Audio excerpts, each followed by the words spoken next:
Hello, this is the Midtown Redevelopment Board meeting for August 9th, 2/11. It's nice to see everybody here, and this is one of the biggest crowds we've had, so I'm glad to see y'all here. Glad to see the board members are here. We have minutes that have been changed, so everybody look at the new minutes that's at your desk here. There's no change other than from what you all have, other than Charles's comments and the citizens' comments. Yeah. Okay. All right, let's get started. Roll call. Yeah. Johnny Ponder? Yeah. Ms. Ivy? Here. Shirley Benjamin? Here. Patricia Hurd? Here. Ken McGee? Here. And Denise McMillan? Present. Okay, and we have a quorum. Yes. Okay. Yes, we do. Okay, approval of the minutes for July 12th, 2/11. Madam Chairman, I need a motion and a second. Madam Chairman, I make a motion that we accept the amended minutes that have been presented Okay, with the changes that with we the already. corrections. Okay. Can I get a second? Second. Okay, we have a motion and a second. All those in favor? Aye. Aye. All those opposed? Okay, the minutes for July 12th has been accepted with changes. We need the staff report, code enforcement.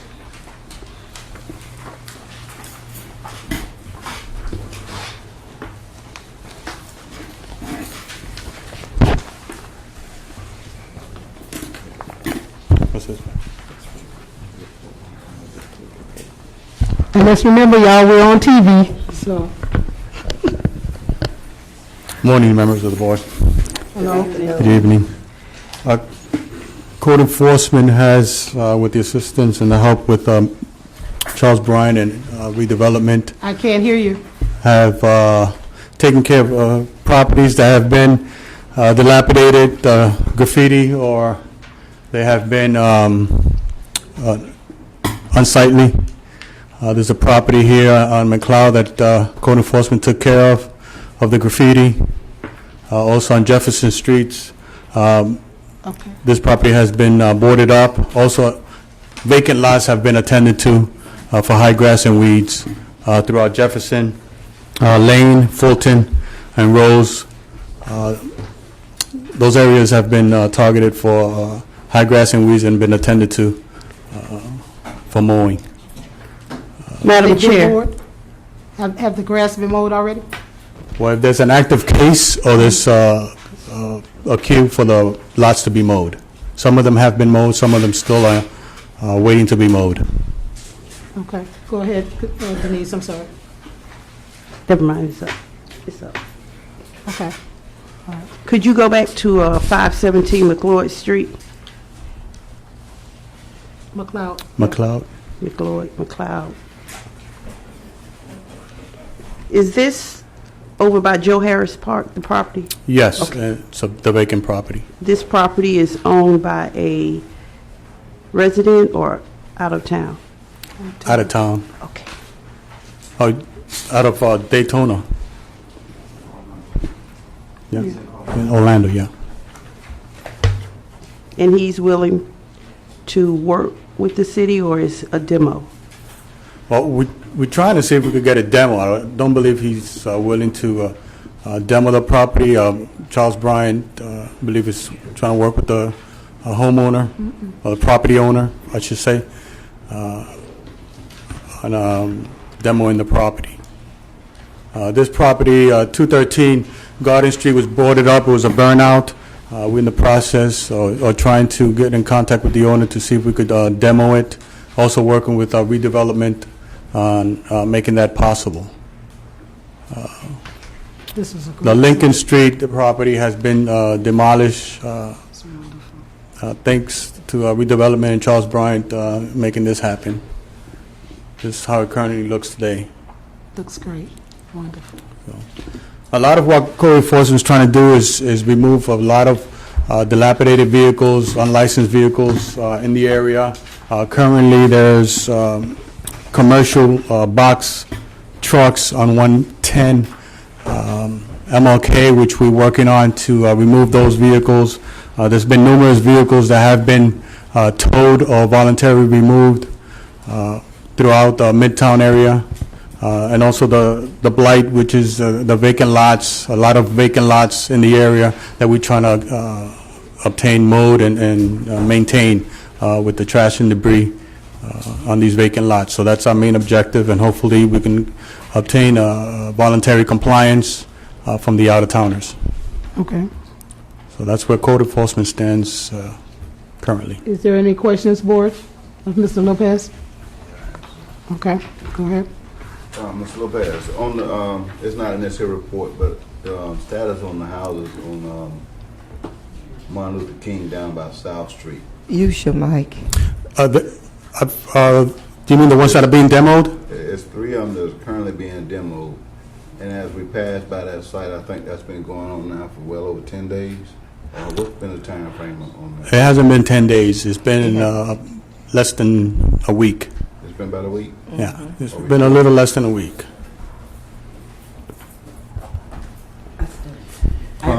Board, we actually started on that project on August the 1st. The 1st, he has 30 days to complete it. Okay. Officer Lopez, what is happening with Orange Avenue and Haynes? Orange Avenue and Haynes, notice was sent to the owner to clear the lot or clean up the lot, which he has done. A letter was sent by Officer Saracusa requesting him to put the property on the no trespass list.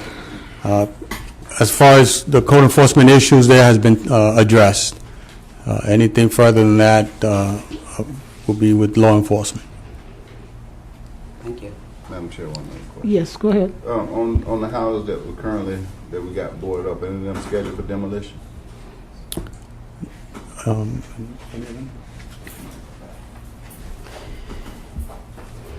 Yes, sir. The last one you just saw, the blue one that's boarded up, I've been trying to work with the owner to try to get him to voluntarily let us demo it. It is on the building officials list to go before the city commission to get approval to demolish that house.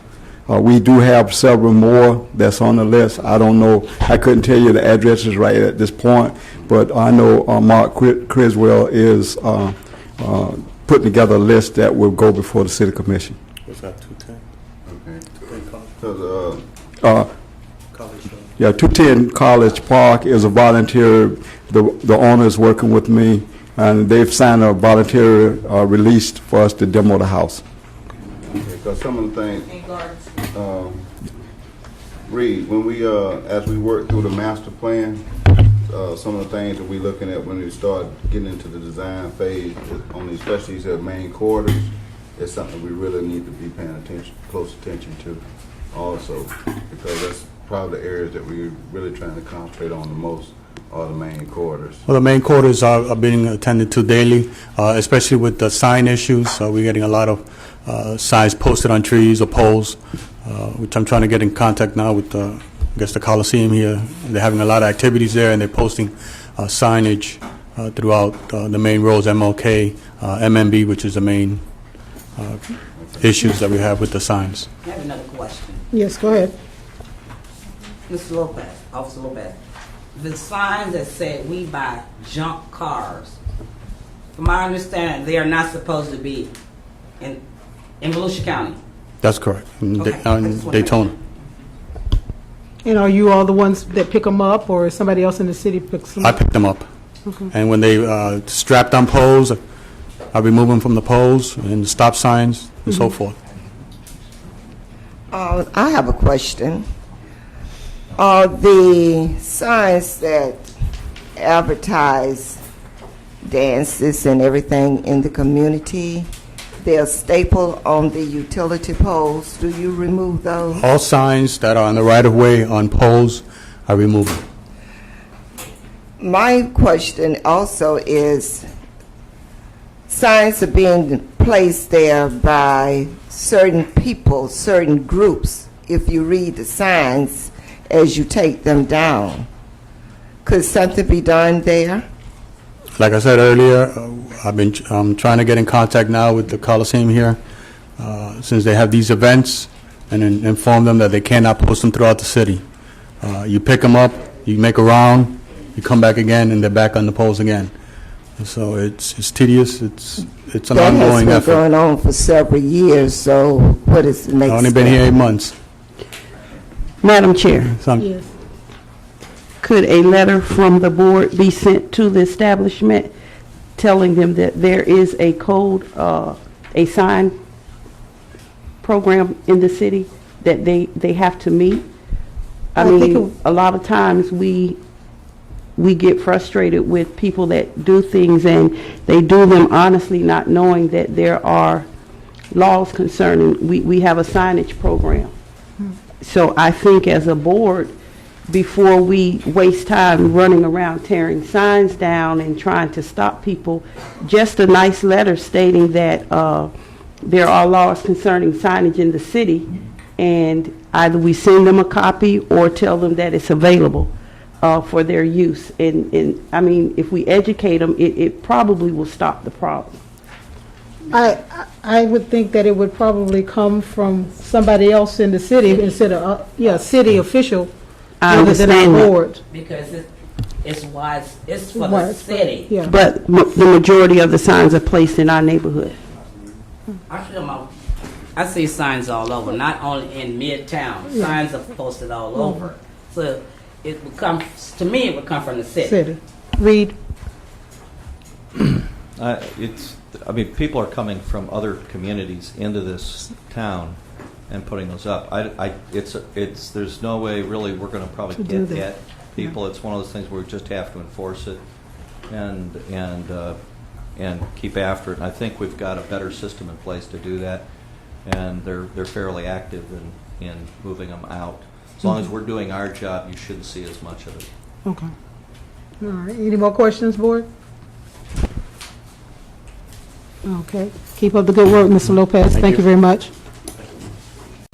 Okay, we are going to move an item up, the LDC text amendments.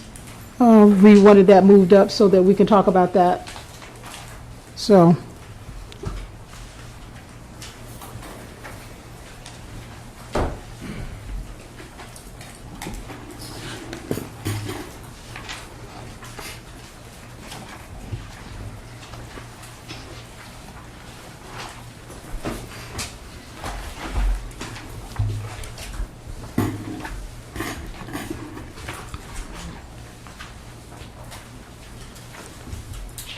Good afternoon, board. Hello.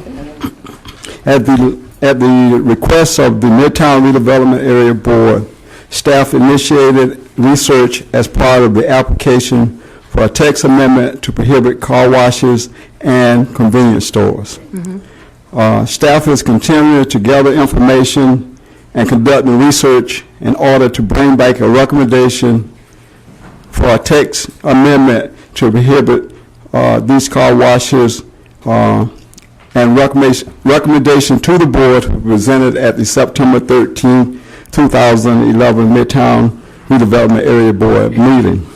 As part of the research, staff will provide a map with all convenience stores, car washes in the Midtown Redevelopment Area, the size of each convenience store / car wash, a list of crimes reported to the Daytona Beach Department as it relates to these specific uses and locations, information from Volusia County Health Department regarding these specific uses and locations, and code enforcement issues, violations regarding these specific uses and locations. Right now, I'm continuing to work on that research, and we'll have that in a report available back to you for the September 13th meeting. Also, I wanted to ask the board if we wanted to include automotive as it relates to this issue also. I know we talked about it last meeting, but I wanted to make sure that I was clear whether you wanted to to add this to my report that I'm going to be researching and bringing back to you at that point. Okay, board. Go ahead. Madam Chair, Mr. Bryan, a couple of things dealing with this list that we're trying to develop. Some of the things we need to put on there also, not only is the automotive, but we also talked about these different shops, secondhand stores, used clothing stores. What else was it?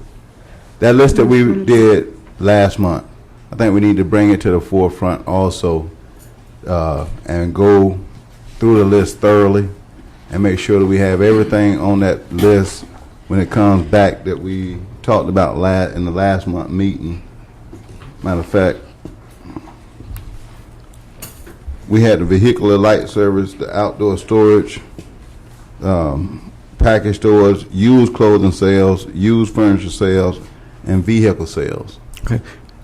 The reason I didn't mention some of those because I think at the last meeting those were already on the list, but I will go back through and make sure. But we did have a list of certain things that you wanted done was already on that prohibited list. Okay. You want to speak to that? Yeah, because some of those things were passed at city commission meeting. Right. Just passed last week. Correct. So I wanted him to come up and explain that to us. Okay, thank you. Go ahead. Yeah, thank you, Dennis Merzak, planner with the city of Daytona Beach. Okay. Yeah, at the August 3rd city commission meeting, a couple of those uses that were originally on the list for Midtown: outdoor storage, package alcohol beverage stores, used clothing sales, and used furniture sales did pass at the city commission and is codified, and it'll be a prohibition in the Midtown area now. So those are already on the list and taken care of. Okay, so those, go ahead. So basically now what we're doing, we're fine tuning our list to go back to the planning board, to go back to the city commission. So as we do this, I think it's important that the audience and everybody knows that what we're doing is trying to make sure we clean up the area as a whole. Well, another thing that we're trying to do is make sure that as we go through these different prohibited uses, that all current businesses will still be operating. You know, it was a misnomer in the newspaper that had the community up in arms. I had quite a few calls, so I just wanted to make sure that the community know as a whole that these prohibited uses will be in our next meeting that we're talking about. Okay, so for the record, we're making sure that in the redevelopment area that passed on August the 3rd, was city commission meeting. Yeah. So at this point in time, package stores are prohibited, used clothing sales are prohibited, and used furniture sales are prohibited. Am I correct? Correct. Okay, so now we'll be dealing with vehicle sales, the vehicular light, outdoor storage, convenience stores, and car washes. That's what we're gathering our information, because that's what the planning board asks us to do, gather the correct information. Am I correct? You're correct. And I just, also to add on to that, the outdoor storage, package alcohol beverage stores, used clothing sales, and used furniture sales, which were prohibited, those uses are also grandfathered in. So there's none of these uses are going to be amortized out. So if they're here, they stay. They have to follow the non-conforming use schedule, limiting the expansion or changing their use, but they're allowed to stay as long as they're continuing to operate as they are. Okay. Any more questions? Go ahead. Yes. Is it the same thing for the car washes, the convenience stores? It's my understanding from the planning board that, it seems as if it's a misunderstanding from where the board is coming from, that they will stay open, they will be grandfathered in, and if they are legit, and they won't be closed down. So I don't see the problem with it. All of those stores that you all brought in there, you all brought a list. Jason brought a list. Right. And it made it sound as if the redevelopment board wants to close these people down and put them out of business. That's not the story whatsoever. No, that wasn't the intent to close down the existing businesses. That was never. I don't believe that was ever the intent of this board or the other boards. Not the board. not Correct. here. But Correct. it was a misunderstanding with the planning board. I was sitting there. Because Perhaps. they said, you're gonna put all these people out of business, and I said, no, they would be grandfathered in if they're legal. You know, it just went through Midtown like, oh, the boys are gonna shut down people. It isn't true. You know, and that's probably why you have all these people here tonight. Oh, yes. Madam Chairman, Yes, go ahead, Pat. I would also like to say there was a misunderstanding in the community, and I think it was clarified if they read the paper that Mr. Ives stated. And it stated that they would be grandfathered in, but they would have to meet code enforcement. Code enforcement, that's the biggest thing. Well, like any company or any business that's in the Right. city would have to meet those requirements. Right. And if they don't meet code enforcement, they have to address the city. Like any other business. Right. Could you explain grandfathered in for us? Grandfathered in is a term that you were a legal conforming use at one time when you established. The code has changed to not allow that use anymore. However, because you had that use already established, you would be allowed to continue to have that use, provided that that use doesn't cease for, I believe, in a redevelopment area for more than a period of 3 months. After 3 months, then the use would have to go away. Okay. All right. Any more questions about this particular thing? I know Charles wanted to finish his talk here. Thank you for explaining that to us. Madam Chair, Charles, also, basis of what you need for us to do at this point in time, make a motion to continue this until our September meeting. Do you need that, or? No. We'll It's just just- discuss? Yeah. That's fine. Yeah.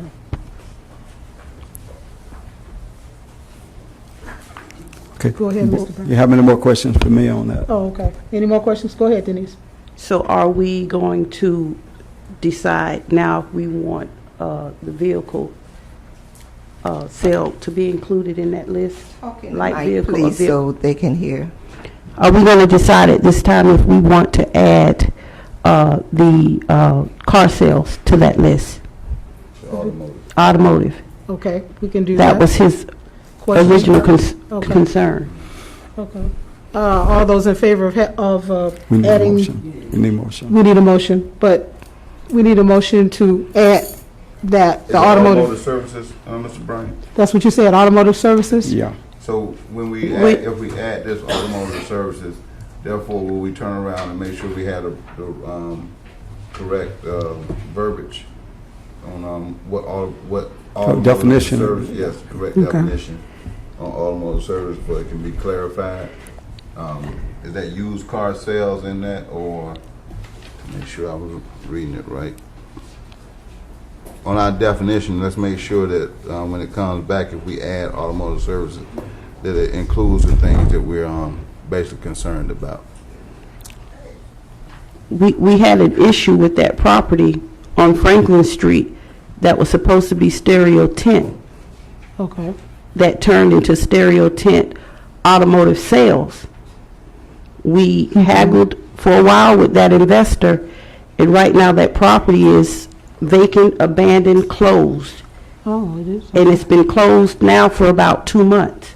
Okay. And that was the issue we stated to him.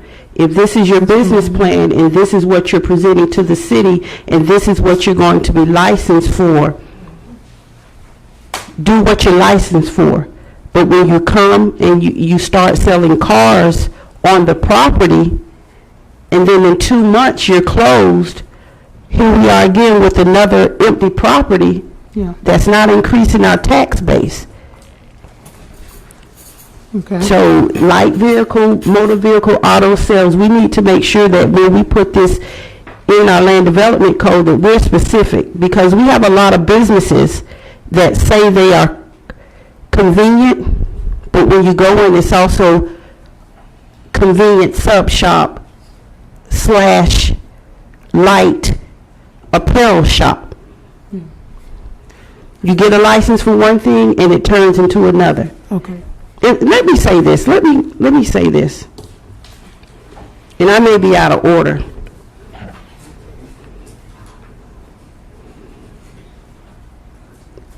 For 2 years, we've been making plans and busting chops to where there's nobody out here in this audience.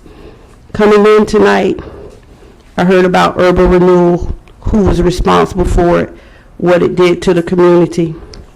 Denise McMillan, 46 years old, one of the few that was born at Halifax when they integrated the hospital, attended the local schools, went to Bethune-Cookman College, moved to Miami, Florida to work, returned home because of a sick grandmother who raised me. Moving back, I wanted to invest in this community. I wanted Queenie Hayes' old barbecue shop to open up a catering company. But you all remember when they tore up 2nd Avenue? There were some conditions that the landowners and the businesses were supposed to comply with the city. I'm not knocking you all for protecting your investments, but you wonder why cars take International and Ridgewood, because they know of nothing in Midtown to come through for.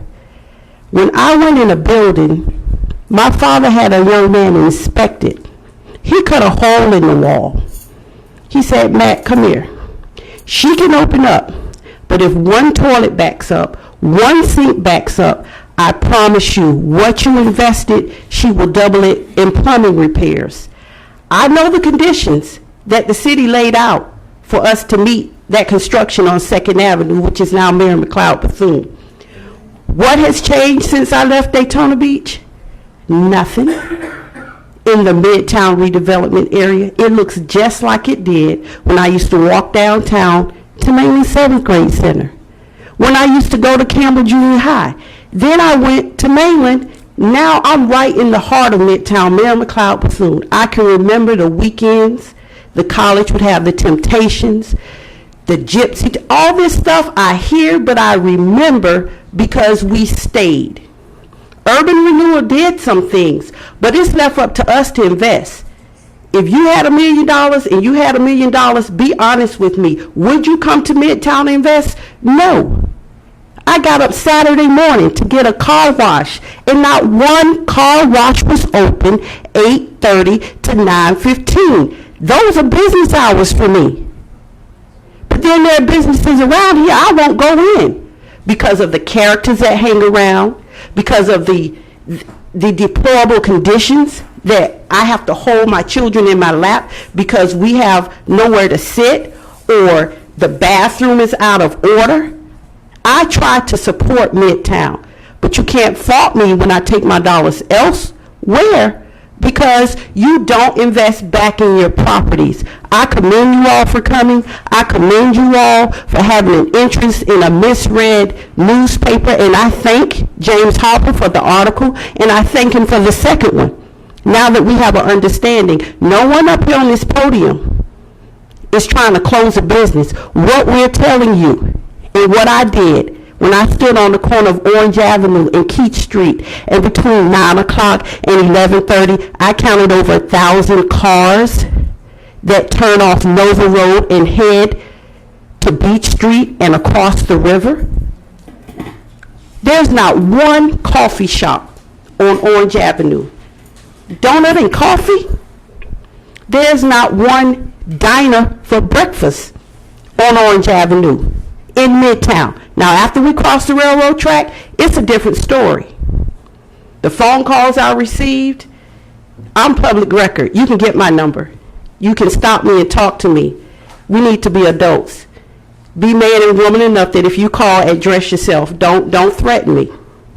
The next thing is, I walked 2nd Avenue, Mary McLeod Bethune, Orange Avenue, Martin Luther King, to try to get people to attend the police academy. Twice. Take this application. I was told by some owners I can't attend because it's on a Tuesday, but you have employees. That's what bosses do. They send their employees out.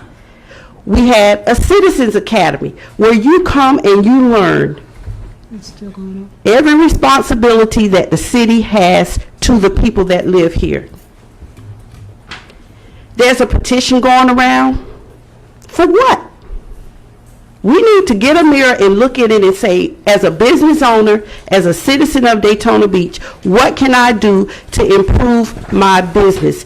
MLK has no business being in the condition it is when it has one of the only decent nightclubs in town that when people leave there, they can't go have breakfast. But my daughter goes all the way out to Huddle House, all the way out to Denny's, because she can't get breakfast after she's had a good time. There are not any places in Midtown where we as a people have invested to where anybody of color would say, I'm going to pull over in here. So before you all get out there and misread an article, thank you, Mr. Harper. I'm thanking you for that because look what it did. There was a rebuttal, but look what it did. If you don't know, ask.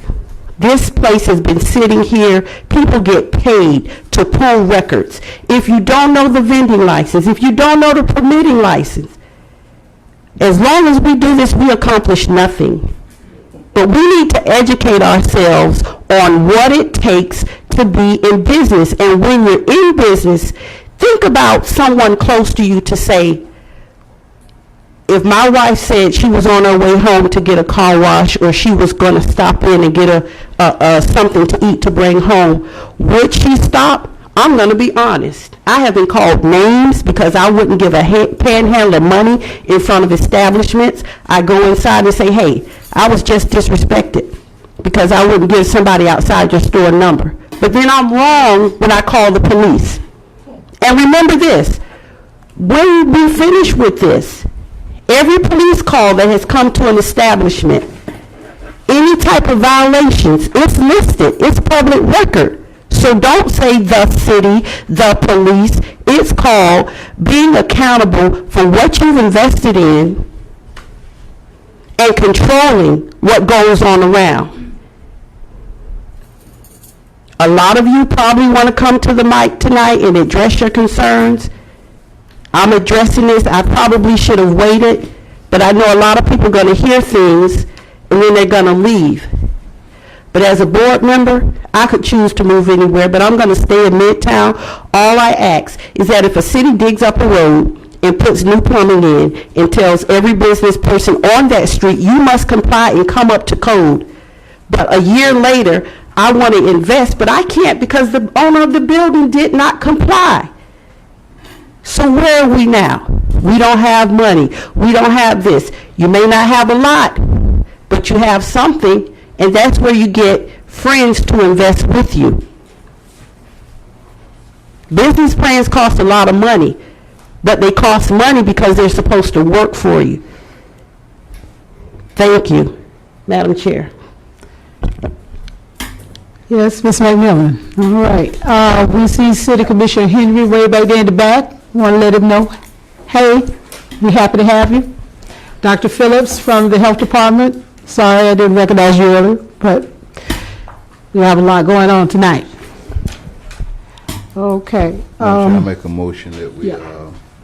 amend plans to include automotive services for the staff to add to the list. Okay, can I get a second? Second. All those in favor? Aye. All those opposed? Okay, Charles. We'll have that added to what we already have. Okay. Now we need to do the BCU Performing Arts Parking. That's next.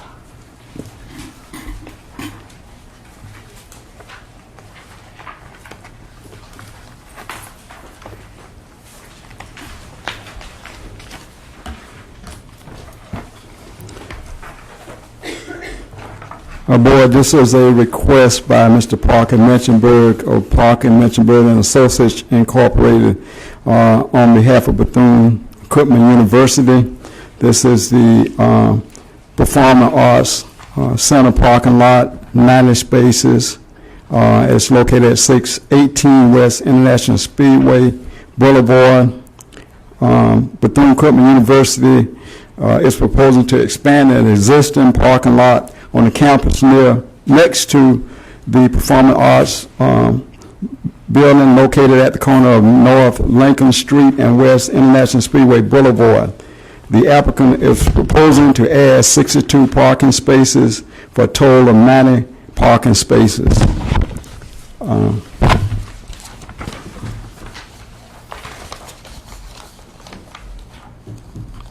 As far as parking and traffic flow, the ingress and egress of the proposed parking lot has been reviewed and approved by the city traffic manager. The site plan provides for safe access for emergency vehicles and has been reviewed and approved by the fire department.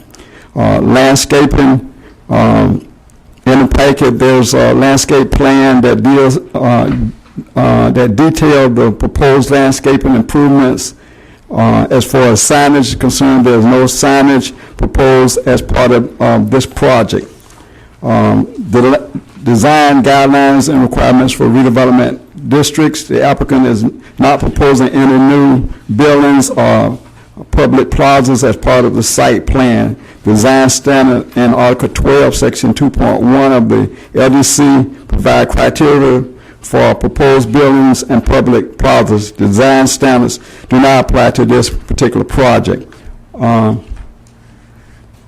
This is the map that has the site for the ones who, just to make it clear for you, it's the parking lot right behind the Sitco station there at the corner of ISB and MLK is actually behind. It used to be the old nursing building, I think it was. Okay. It's right behind there. I went out yesterday and looked at the site with Mr. Ivy. It's a much needed improvement in that area as far as parking is concerned. Right now, there's a lot of holes in that old parking lot. It rained yesterday, so it was a lot of mud puddles, and it really needs to be done. So staff recommends that the Midtown Redevelopment Area Board approve the site plan for the project known as BCU Performing Arts Parking Lot on the Bethune-Cookman University campus located at 618 West International Speedway Boulevard, subject to the resolution and the outstanding technical review team comments. Any questions, board? I think we all have had our opportunity. Yes, I have a Go ahead, question. Ms. Pat. I did not take time to go by there, but I just want to make sure that the parking spaces are not interfering with the football practice field. It's not. Thank you. Okay. Any more questions, board? Turn it on. I think it's unfortunate for us to use. Turn it on. I think it's on, isn't it? No. Yeah, go ahead. Go look. Okay. Go ahead. I think it's unfortunate to use that frontage for parking. Could you speak into the mic, please? Hi, thank you. I feel that it's unfortunate that we're using that frontage. Is it not on? Now turn it on again. Turn it on again. That's where it was. Hello? Yeah. There we go. Okay. Hi. I forgot what I was going to that's true. I think it's simply unfortunate that we use that frontage, which is so valuable in retail, for the parking of automobiles. So, and I can't balance what the needs are. Okay. The applicant is here, but I think it's already, that's a part of the parking lot already that's being used. All they're asking to do is expand that, repave it, and do the landscaping to beautify and make it look good. They're already using that part of the parking as a parking lot already. Is that their property? Yes. Any more questions, board? Go ahead. Did you add it up? Which one? Good evening, Parker. How you doing? Good evening. Just a couple questions. On the address that you basically have on there, I know that you said corner of North Lincoln Street. It should be on the corner of Wells, because more in front of Wells than it is Lincoln Street, because the Performing Arts Center sits on the corner of Lincoln Street. That's one thing I was looking at doing with it. And then on your retention, when y'all brought stuff before, have you already, the retention been approved by the St. John's already? Let me go ahead and answer that. Okay, before you do that, could you state your name for Yes, the record? Parker Minchenberg, 1729 Ridgewood Avenue. Good evening. We have submitted to St. John's. We have not received a St. John's permit yet. I expect it in about 30 days, so construction won't commence until that occurs. Okay, then like when we was dealing with this, I seen I counted 85 parking slots when your paperwork probably got 86 on it. I could have missed one. But however, I'm like Charles. I think it's much needed in that particular area on it, and the school base already owns that property and wouldn't affect nothing dealing in Midtown, and it's not impeding on anything in the community, and it's in keeping with the comprehensive plan at this time, because it's already sitting on the property and it's a great improvement. So I don't think we should sit back and really critique it as hard, as long as they stand within the guidelines, because it's not affecting any type of sewage, any type of drainage currently that we're dealing with as it pertains to the flood situation. So I think we need to go ahead and move this one forward and let them continue to deal with staff. The entrance from Martin Luther King Jr. Boulevard, this is a two-lane. Yes, ma'am. Presently, it's a one-way width, and we're expanding it so you can come in and go out at that location. And it will be controlled with that light that's at International and MLK. Well, as far as control, there's going to be a stop sign there, and if there's cars coming up the roadway, they'll have the right-of-way. So once the car is clear, like any stop condition, you'll be able to turn right or turn left out. Because that's one of the longest lights in Daytona Beach. And I know left turns are very, very, very, very, very, very dangerous. So coming out, making a left to go back north, that's my only concern about that left-hand turn. What? Or will it go before the city? Would Bethune-Cookman have to present it? Or we as a board, for safety purposes, whenever we receive plans, we always look at safety for the students as well as people from the community. And I'm telling you, that is a very long light. Traffic backs up past this entrance. I think maybe to respond to that, the main entrance in and out is off of ISB. So as students get in a situation where they can't get out because the traffic's backed up, they will opt to turn right onto ISB, because that'll be a lot more freed and it will have the light to control it. So if they do find that they're waiting to get out from that secondary access, they'll use the main access out to ISB. And as we spoke earlier, my main question was, we have a lot of senior citizens that support the Fine Arts Building, and we're only dealing with 4 handicap spaces, and this lot is closer than the one that's on the other side of U-Haul, but it is left up to Bethune-Cookman to decide if that becomes strictly handicap for special events. So instead of 4 parking spaces, if they want, they can state handicap only for certain events. Yeah, 2 comments on that. The existing handicap parking in the parking lot is sort of in that location. As part of this plan, I actually connected sidewalks, so if you're in a wheelchair, you can go to the Performing Arts Center, which presently you don't have.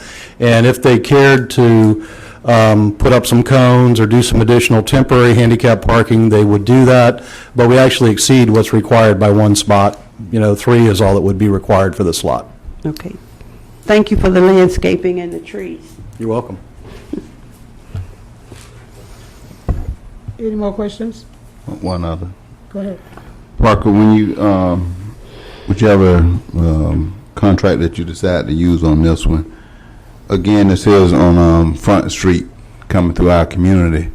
The contract that's currently working on the Performing Arts Center as far as it comes to safety for our kids is really doing a bad job as far as site control when it comes to safety.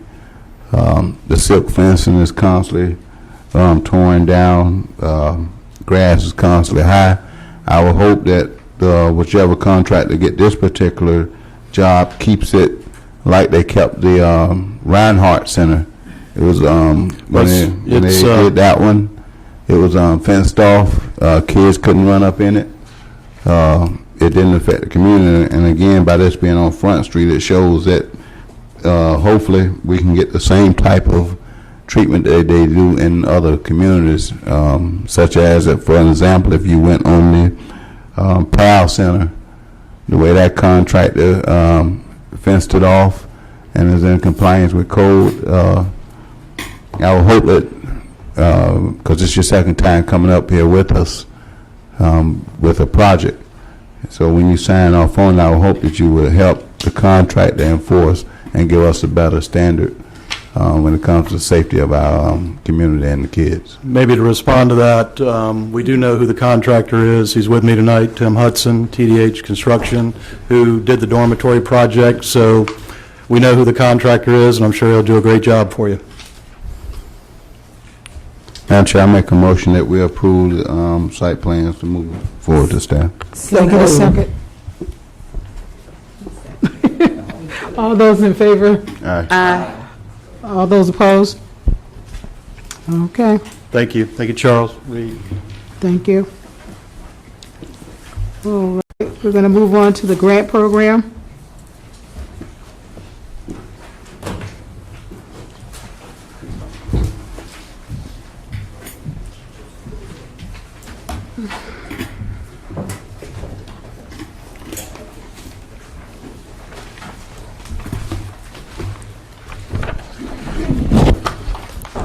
Okay, Board, you have a memorandum that was a part of your packet.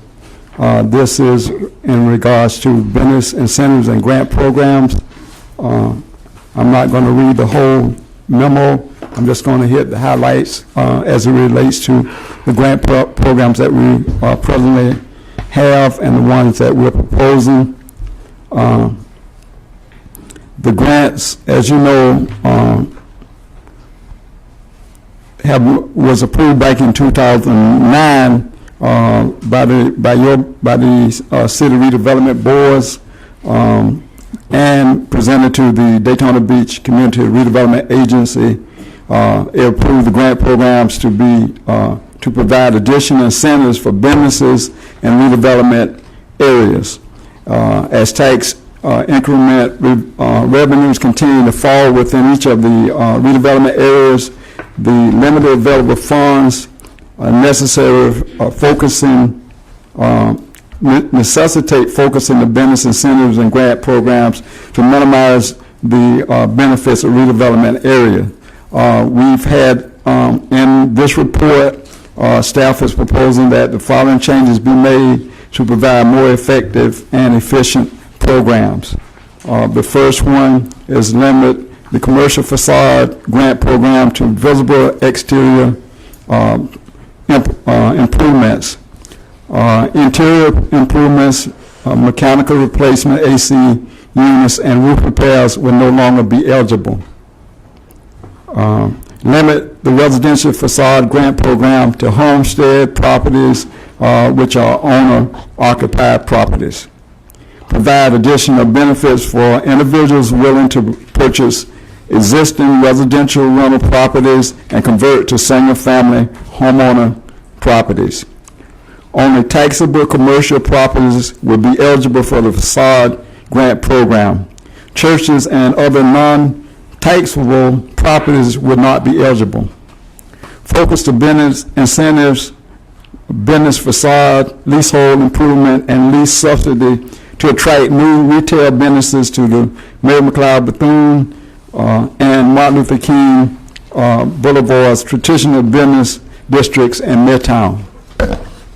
On the next page, there's a description of all of the grants that I just went over with the amounts that are eligible through the grant programs. This is up for discussion tonight. I know that we've been talking about grants in Midtown for a long time, and I know the board has some of their own opinions, and we want to discuss them tonight. But this is what we're proposing from staff. Okay. You know how I feel about the non-matching grants, because we've been talking about that for at least 2 or 3 years since I've been on this board. Because, as one of the ladies said earlier, and I've been saying it all the time, that if you can't afford it when it's, when you're doing it, you can't afford the matching. So my thing is, we need to always think about non-matching. There's a lot of them on the internet, and I get really kind of upset when I keep getting this in the thing, in our little packet here, when we've been preaching non-matching grants. They are out there, and we keep going through this every time this comes up, and it shouldn't be that way. It should be non-matching. We should have some in there that's non-matching. I have some that I even found. The Federal Partnerships for Sustainable Communities, and that's with HUD, Jason. The Board Band Grant, and that's for the enterprise zone, and most of our community they're in the enterprise zone. We can get free internet, all these things that we can get that's free and non-matching, and we can get these grants. But you all have to apply for them, or whoever it is that does the grants. And so we need to, see the commissioner's gone back there. We need to make sure that we look for these grants, these non-matching ones. And I know Charles and I have talked about it, and but it has Jason's name on it.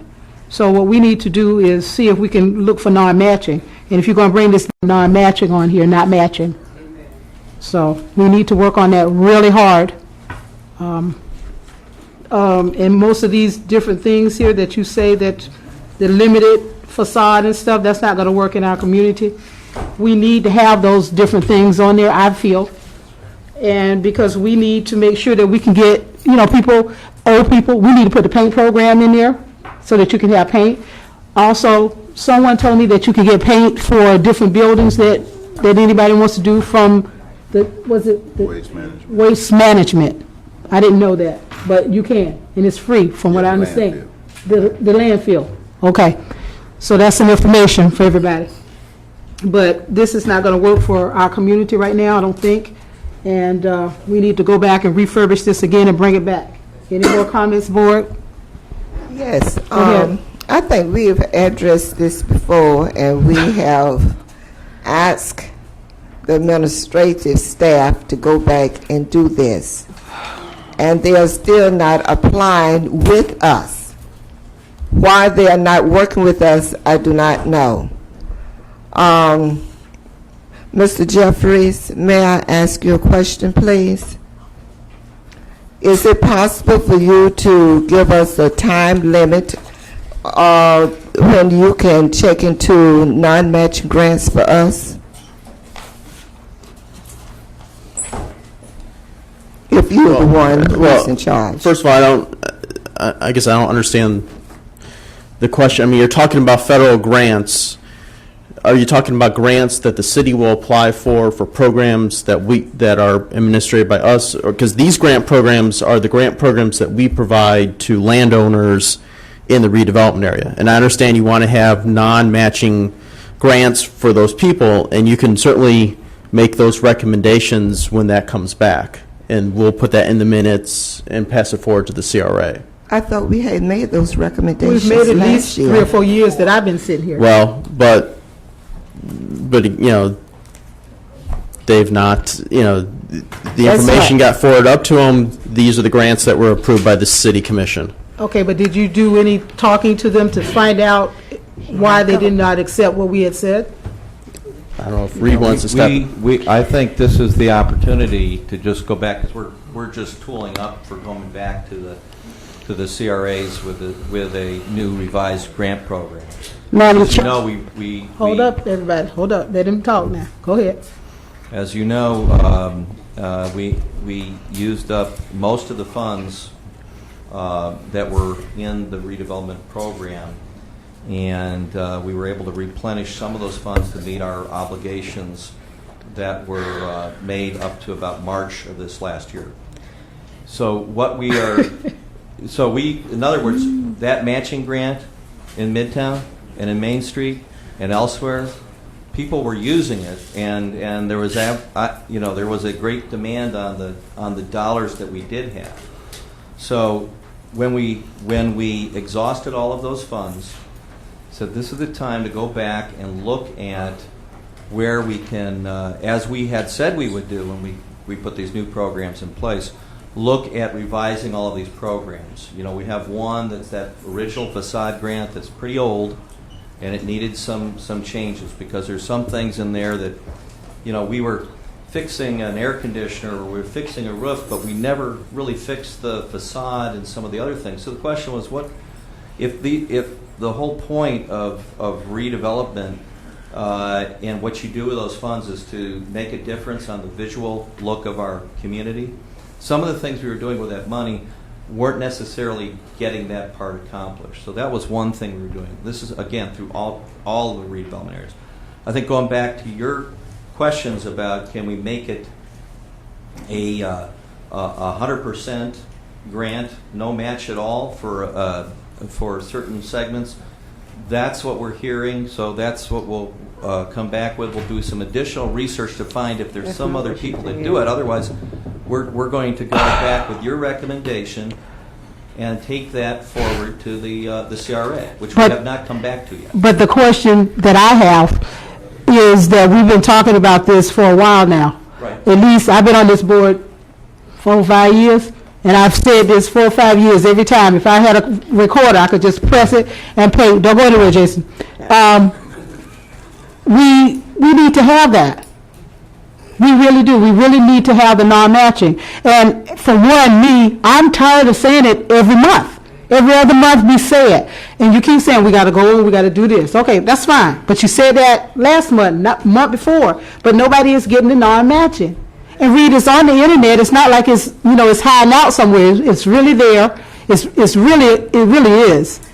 And you all are not doing what we're asking. Is you not hearing me? I mean, am I not speaking loud enough? Or no, we simply have not had it scheduled before the CRA yet to take these grants forward, and that's what we're preparing to do. And we want to have one opportunity this time before we go and create the final program we're going to take back to the CRA. Okay, go ahead, Denise. Wait a minute, Pat. Go ahead, Denise. Madam Chair, Jason? I'm going to address Jason and Mr. Berg at the same time. Jason, you need to come up here, please. Is it possible, as representatives of our redevelopment board, you all could take what we just said with sincerity back to the CRA and next month come back to us and just tell us what was just the feedback? I've been here 2 years, and this comes up every month. We may not accomplish that goal, but we want the CRA to know that this is something that we want incorporated into our redevelopment area. If it's no, it's no, but we have to at least try.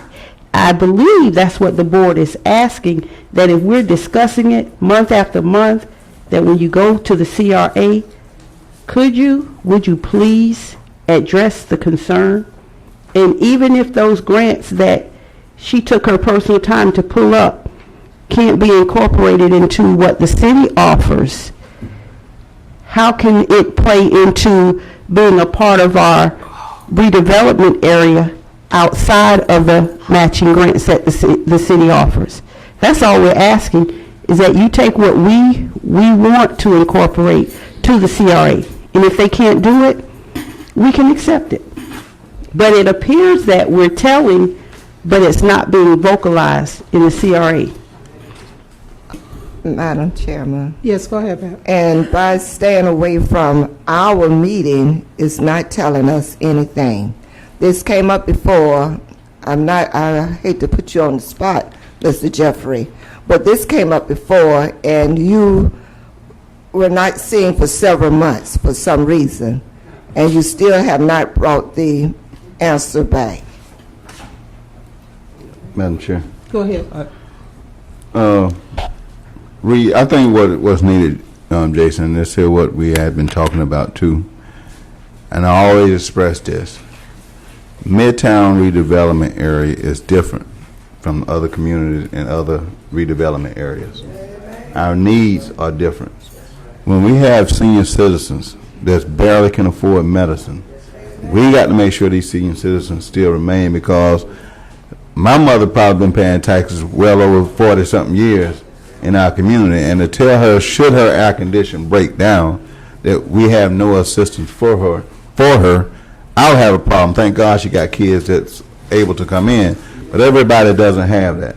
So when I sit back and look at our community as a whole, I would say when we start doing the budgeting for Midtown, that we say, okay, we can allot $20,000 because just for air conditioners, and maybe do it in a non-matching manner where we might can contribute $1,000 because we may only can sit $20,000, because I don't have the tax, what we're taking in on the projected taxes in front of me. But when it comes to budgeting, we need to sit back and look at what are the needs in our community and address them according to our needs, and not downtown, Main Street, or across the river. And that's what our development area is for. So when I sit here, and Ms. Ponder has been asking for these things, I know, for 3 years. And it's time that we sit back and take a look at what we need, address our community, just like when you had money that went downtown, how you help their businesses and different things. Well, as we clean up our community, I finally see that it's finally on our list. So you're trying to incorporate some of the things, but come back, because I know the redevelopment areas can be set up differently. So before you say, well, we're not going to help on AC units, or we're not going to help on roof repairs, I would ask that we relook at that and bring it back. If we have to workshop it to get community input on it, then let's workshop it and slow the process down, going back to the CRA or whatever. But we need grants specifically for our community based on the taxes that we bring in as we do our budget and moving forward. And in that way, Jason, you won't get ate up, we won't get ate up, and we won't get ate up. Okay, so that's what we're asking. So I'm asking, please, at this point in time, like Ms. Ponder said and the rest of the board, that we sit back and address the needs of our community based on whatever budget the CRA has that comes before us, so we can have a little input on it for our senior citizens, because we probably have more senior citizens in our area than we do middle class, and with the non-tax base that we have, we need to really look at addressing before we just say, no, we're not going to do that. Okay, so that's one of the things I would say. And back to that non-matching, Ms. Ponder has been asking for it for well over 3 or 4 years now, and it has never came back on our list. And that's one of the things with the president that we have now, we might can get it. The other part is that downtown has this that lease subsidy grant on page number 2. I think if we clean up our community in the direction that we're going, Mr. Bryan, I think at some point we'll be able to attract and use this type of grant. So if we have to move funds out, I would go through and mix a couple of these and put them toward where we can help the community more so until we get enough businesses in and places to locate businesses. That's something that we need to sit back and focus on. So that's my comment. Okay. All right. Any other questions or comments, board, on this particular item? Madam Chair, Yes, go ahead. on the landscaping improvement grant, when you ride through our main quarters of Midtown, we have some businesses that don't have any landscaping. Yeah, They're butted to the public sidewalk. yeah. So there's money, but it's not accessible because the business doesn't have the property space for landscaping improvement.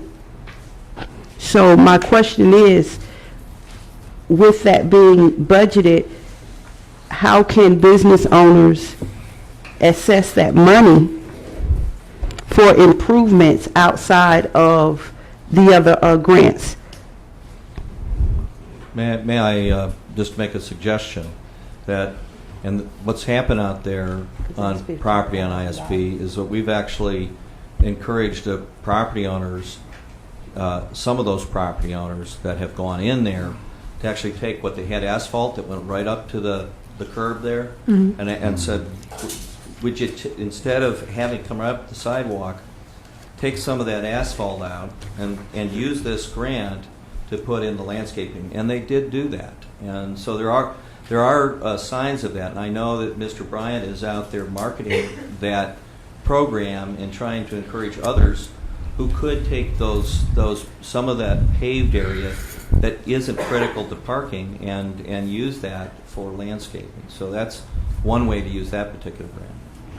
Another thing too, when we looking at that particular grant that you're talking about, some of the stuff we might need to make retroactive, because sometimes businesses, let's say if I came in and I said I'm going to lease this here particular building, and I'm on a time frame from that particular landlord or owner per se, and I might have 3 or 4 months to get this business up and running because of my the time.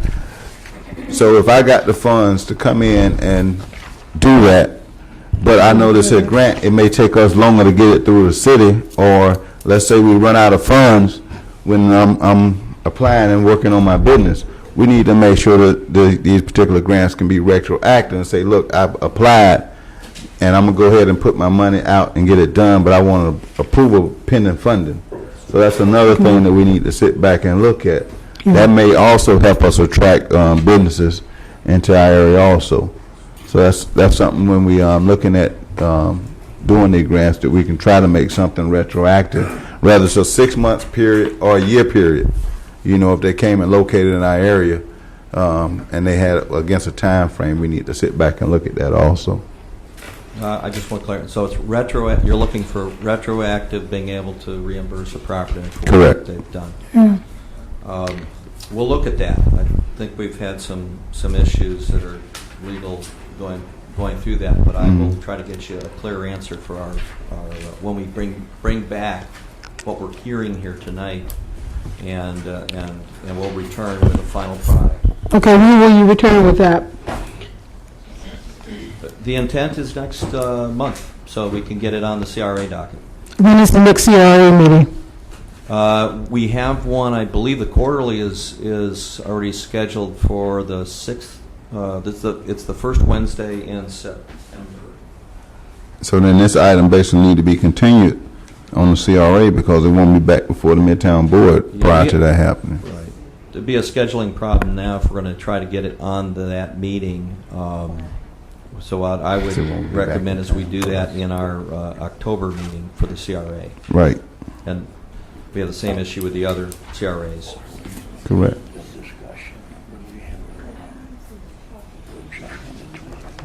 Yeah, we will. Yeah, we can do that. Talk about it. Okay. Any more questions of Charles or Reed at this point, Board? We're understanding that it's going to be coming up maybe at the CRA in October what? We don't, that's something we'd have to schedule in, actually get it on an agenda, because we only meet on a quarterly basis, and everything else has to be scheduled on a commission day. So it'll be a Wednesday, but I can't tell you which one yet. But we'll fill you in at the next board meeting if we have that locked in. Okay. All right. All right, Board. Any more questions? Okay. Let's move on. The master plan workshop. Okay, I gave you a flyer that's on the diocese, which I just saw it. we've tentatively scheduled the next workshop for August the 25th. That's on I think it's on Thursday. I have my flyer. It says Thursday. Yeah, it says Thursday. Thursday, 4 o'clock. Thursday, August 25th. The time is 4 o'clock until 8 o'clock. We've scheduled a room 149B, Okay. which is downstairs. Professor Hoffman will be here to do the presentation. We have an audience here tonight. I would strongly invite them to come to that workshop. This is what we're trying to do our Midtown redevelopment plan. We need the input from the community, so we're asking them to come out and see what we've been working on for the last 9-10 months, trying to put together this redevelopment plan for our Midtown area. I've talked to some people the other night at the City Commission meeting and shared some information with them regarding our plan. If anyone in the audience would like to get any information on that, they certainly can. It's a matter of public records. They can request that through the city clerk's office, and we'll be happy to provide a copy of what we've done so far. But we strongly advise them to come out at the next workshop so we can get community input as this is, I think, our 4th or 5th workshop that we've done. And hopefully this will be the last workshop. We will be getting input back from Professor Hoffman after this workshop. It'll be brought back to this board for your approval and be forwarded to the CRA and City Commission for their approval. I know one concern that the chair had was with Clarion, and they've been talking. They're working out some issues with Clarion. We, Rita and myself, have been receiving the emails back and forth that they've been talking and discussing a language for the LDC, and they've been talking, so that's a good thing. And hopefully Professor Hoffman will be able to share some of the information with us when he does come back. You should have a copy of the information that was just sent to us. I haven't had a chance to look at it. It just came this afternoon, but we printed out copies for you all, so you do have that to go on to read and bring back your ideas on the 25th of August. Yes, sir. Just for clarity, the they in that sentence, which the talking back and forth on the phone, that's Yes, FAMU Professor Hoffman and from Clarion. FAMU and Clarion. And as it stands right now, are we getting pretty close to having language that both parties agree on? That I can't answer. I think the answer is no. That dialogue will have to continue. They'll be getting into Module 3 after we finish up with this. There's 3 modules that we reviewed. They is Clarion. Yeah, they being Clarion is finishing up the second part of 3 parts of the rewrite for the Land Development Code. And so I think what Mr. Hoffman is doing is working with them on the part that's going to be key, which is like architectural standards and some of the codification, those details that we're all concerned about. And I think that's the part he's trying to address, but we're kind of getting really now at this point ahead of Clarion. Clarion's kind of had to slow down, and so we're catching up and passing Clarion. Remember when there was a time we all of thought our obligations with respect to Clarion and the language that we wanted to get into the code rewrite. Okay, thank you. Yeah, thank you. Okay. But are we any closer to getting Professor Hoffman coming back for another year so he can continue doing this? Because his what? Budget. Contract. His contract, thank you, baby. His contract is coming almost at the end, Yeah, and we want to make sure that he's going to come back. Well, I've talked to him about that, and it's a contract with the university, and Yeah. and the contract is, once it expires, that we'd be on a case by case No. for coming back and making a presentation and assisting in the process. But, But what, Madam Chair? Madam Chair, Madam Chair. we got to talk about this, Hold on, cause hold on, everybody. When our budget is presented in October, Madam Chair, will he be budgeted in? Because, as you stated before, we ran out of money pretty quick. We did a lot of things, and like anyone else, we sit and we realized there were other ways we could have directed money. So is it possible Professor Hoffman would be budgeted, FAMU. excuse me, Florida A&M University will be budgeted into our budget in October for this to be a finished process? The process will be finished when the plan is turned in per the contract. But you stated earlier that it would be, sit back, quote me, Madam Secretary, case by case. As he comes, we'll be. If we require his services again, we can consider having him come down here We can't to consider. assist us, and that can happen outside of going through the university to accomplish that. So, we're looking at time and travel for him to assist us when we need that assistance. Read. I'd be happy to talk with any of you one-on-one about this as well. If there's something you have in mind that's different than what we normally do with consultants. Madam Chair, I think what we're trying to avoid is that before it becomes a finished product and it's an issue about him coming to be paid, that there's a space in the project to where he stops and we have an incomplete land development code. No, incomplete master plan. Master plan, I'm sorry. So the question I was originally asking, will he be budgeted in to come back and complete this project? This case by case, what if he decides he don't want to do case by case?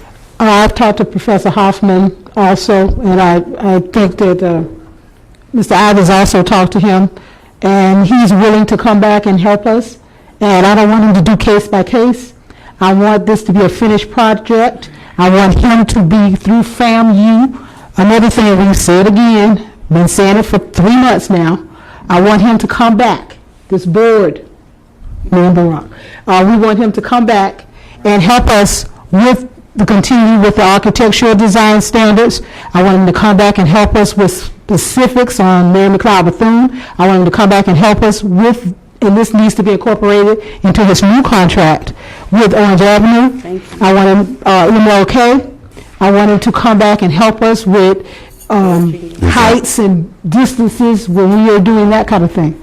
And I want him to do a read because I think that he knows a little bit better than staff. Especially when it comes, Madam Chair, when we're dealing with the design guidelines reading, there's some of the things that we been talking about. Yeah. Midtown Board has spent less money on a consultant than anybody in the city of Daytona, and we're currently ahead of any other redevelopment area when it comes to getting a master plan for our community. Now, when we sit back, I think downtown spent $110,000 or $150,000 on their that consultant, that marketing consultant that came in just to tell them how they can bring the downtown back.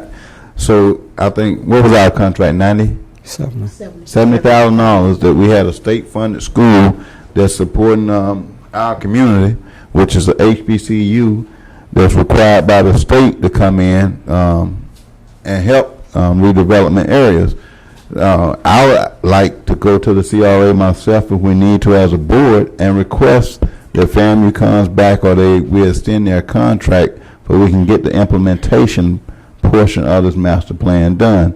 It shouldn't be a problem because it's not a problem when we look at the other communities when it comes to getting all these consultants. We finna spend probably $500,000. I don't know the price tag on redistricting. we're gonna find that money Yeah. when it comes to zoning. So I can't understand why we cannot sit back and try to find funds to make sure that we can get a master plan which has never been completed in 9 to 11 years that this board has been in existence. So I'm asking, and I'm pretty sure that the board is asking, Yeah. that this master plan be completed, and that if need be, not a case by case, we need a day by day and a month by month to get this done, because if we done took 5 years to get staff to come in and do grants, surely this will be ran out another 10 years. And that's something that we're trying not to do. So when we start in the budgeting, that we budget it into getting it done. And right now, we have no capital projects. That's what I keep saying. I can see if we had something big in Midtown that's going to take up most of our funds, but we don't. And this is imperative that we get it done. So it's not something that, you're going to put on the side and not do anything about. We want Professor Hoffman back. I want him here in September so that he can also come and talk to City Commission.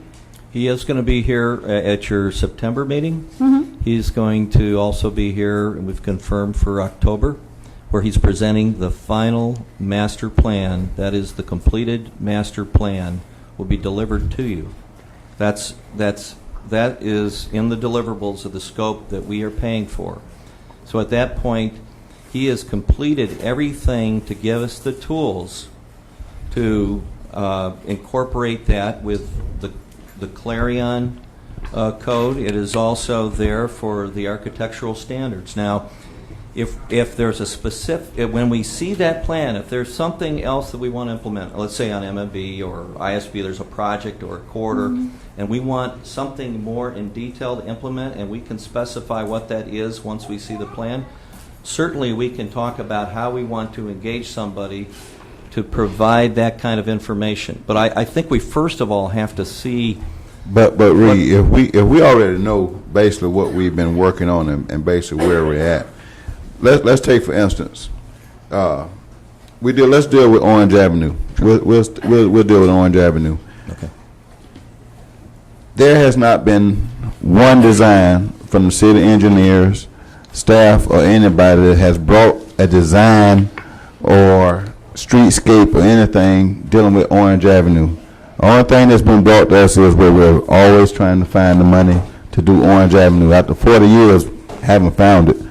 But we have no concept of how we even want Orange Avenue to look, how we want ISB to look, how we want MLK to look. There's been nothing done on Mary McLeod since the 1980s. And we're in 2011. So we have no idea how the other part from MLK going west will look. But if by us bringing somebody in to help us design something that we can send the staff or to the CRA to say, here's the guidelines, here's what we intend for these particular areas to look like. They might can even do the engineering, because that's one of the things that came back to us that made us go with FAMU, is that they were showing us, okay, hey, here's your current two-lane street. And then they showed us about 5 different ways if we came in and implemented streetscape, if we implemented sidewalks, if we widened the street. They gave us 5 different areas. But still to this day, nothing has been brought back to the Midtown Redevelopment Board to even put into the master plan on how it's any type of design. And those are the type of things that, since you say we need it, that's what we need. And that's what we would go into on a contract, to be specific when we're looking at a scope of work. Okay, and this in next year, in this phase, we would like to see what our main quarters and the design guidelines we set. But therefore, when we go over to the county to argue for money to for Orange Avenue, guess what? We have a plan. And remember, when we sit up in a lot of these workshops and we be talking, one of our biggest problems, we have no plan, no direction.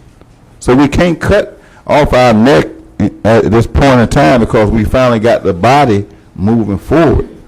So let's not sit back and say, well, we'll do it on a case by case. No, we would like a complete plan to go along with Clarion, because we haven't reviewed the first part of Clarion, where there's some stuff in there that's really making Midtown be less than part of the community. And those are some of the things that me and you have talked about. Clarion is being scheduled when nobody can attend. It's reminding me of what's going on up in Washington. Okay, so that's why I'm sitting back saying, look, let's get something done in our community. And that's what we're asking you to do when it comes to getting this master plan done. It's just like when they go to do the master plan for Bike Week and everything else. It's constantly being done, it's constantly being reviewed. And that's the same thing that we're asking for our master plan for Midtown, for we can get some directions, for we can attract businesses and get out of this blight that we're currently in. And that's what we're constantly sitting up asking. Let's stop saying we can't do this, or let's do it piece by piece. The puzzle is already full. Let's put it back together. Okay, go ahead, Ken. I'd like to suggest that that we make the guidelines and scope for future work with FAMU a subject for discussion on the 25th. That specifically, how do these programs work? How are they wanted? An example is, we had some years ago a full plan for the landscaping and streetscape of ISB from Nova all the way to the railroad tracks, and because of one hold up here and a budget over there, we lost it. So we're pretty sketchy up here right at this point as a board. We need to understand collectively what we want to do and then how we go about doing it. And no one else can do it for us. That's the part that we're dealing with, Ken, when we're looking at the implementation on what's our step. And that's what we're trying to say. Don't cut us off because we got phase one. It's 3 parts. No, I agree with that. Yeah, it's 3 parts to Clarion. It's 3 modules. So maybe it's 3 modules to getting our master plan together. You can't give us module 1 and say that's it. And I think that's what we're sitting back discussing and trying to make sure that if it's 3 modules or 2 modules, let's make sure we get it completed, just as we had the timeline to get things back to the city commission in September, when we asked for certain things not be done, and we pushing to get it done. That's the point that we're at now. So once we get this first module done, when we discuss in August the 25th meeting, that we sit back and look at, okay, Mr. Hoffman, Florida A&M, what's our next phase once we have this first module done? And he said we needed some other things done because Clarion has not been completed yet. So if we don't have someone, a voice that really understands and knows, then we wouldn't know. I would like to better understand. Talk into your microphone. I would like to better understand in specifics what it is we hope to achieve with the second module. I agree. And I'm in favor of it, by the way. I agree. Okay. Any more comments? Sure. No? Denise? Okay. Read what we're saying collectively, board-wise, all of us, the whole board, not just me. We want you to talk to Professor Hoffman, and I will talk to him also when he gets here on the 25th. We want him back, not on a contingency basis, but like he is now, with different parts of his contract, and we'll all kind of work on that together to see what he's going to be doing this next time. When I did talk to him, as I said, he was very apt to come and say, okay, well, we can work on that. So I want us to work with FAMU and get, like Mr. Ivy said, and I don't want to keep going over this, but I want you to understand, because it seems like sometimes when I speak, you don't understand what I'm telling you, and I'm not trying to be nasty to you or anything, but I want you to understand that we're going to finish this project. Okay, we're going to get it done, and we're going to get it done the right way. So he needs to come back for another year, and I think we all feel that way. We all feel that way, so that's the whole board. All of us. not coming back on contingency or whenever you flight a fancy and you want him to come down. I want him to come just like he is now, and so that we can get the architectural designs and different things that we want to do. We don't have a capital project right now, so we can do this. Huh? We will in October, because we don't have any big things going on in our area. So we will have some money that we can do that, and we can work with him to see, how much he's going to charge or whatever it is. We can work with him. I think this is too important for us to come this far not to finish. Okay. Okay. All us agree. Read. So noted. Thank you. Oh, we on TV ain't wrong. Anyway. Shouldn't have balled up my fist, huh? Okay. Anyway, Charles, you been staying there a long time, baby. I'm sorry. Go ahead. This is the redevelopment project manager's project updates. What I did outside of code enforcement, I've been riding the areas and looking at some of the properties in the areas. This particular property, 397 Jefferson Street, has been in the code system for a long period of time. This is one of the houses that I've asked the building official, Mark Chris Wells, to put on his list for demolition. The picture looks a lot better than the house itself. The house is gutted on the inside. All the electrical is gone. A lot of windows are missing. It's an accident waiting to occur. And this is one of the properties that I asked Mark to put on his demolition list to go before the city commission. This is one of the cases where the property owner, I think, I'm not sure if they live in Daytona Beach, but we haven't had any cooperation with them. I know Mark has sent out letters, and I'm pretty sure that he's going to add this to his list of demolition to go before the city commission. Have we already boarded it up, Charles? No, we haven't. I am working with code enforcement on it with Mr. Lopez. I had him on site, Okay. so he's written everything up. He has to send out a 10-day letter, and all that's been done. I know that's the process. We do have to go through the process in order to protect the city. So we're going through that process, and once that time frame is up, then we'll work on trying to get it boarded up. Hopefully. I think the next time he'll be presenting information to the city commission for his demo list will be, I think, in September. He's going to be doing that. So. But Charles, you said it's a hazard. How do we make it non-hazardous if we can't board it up before then?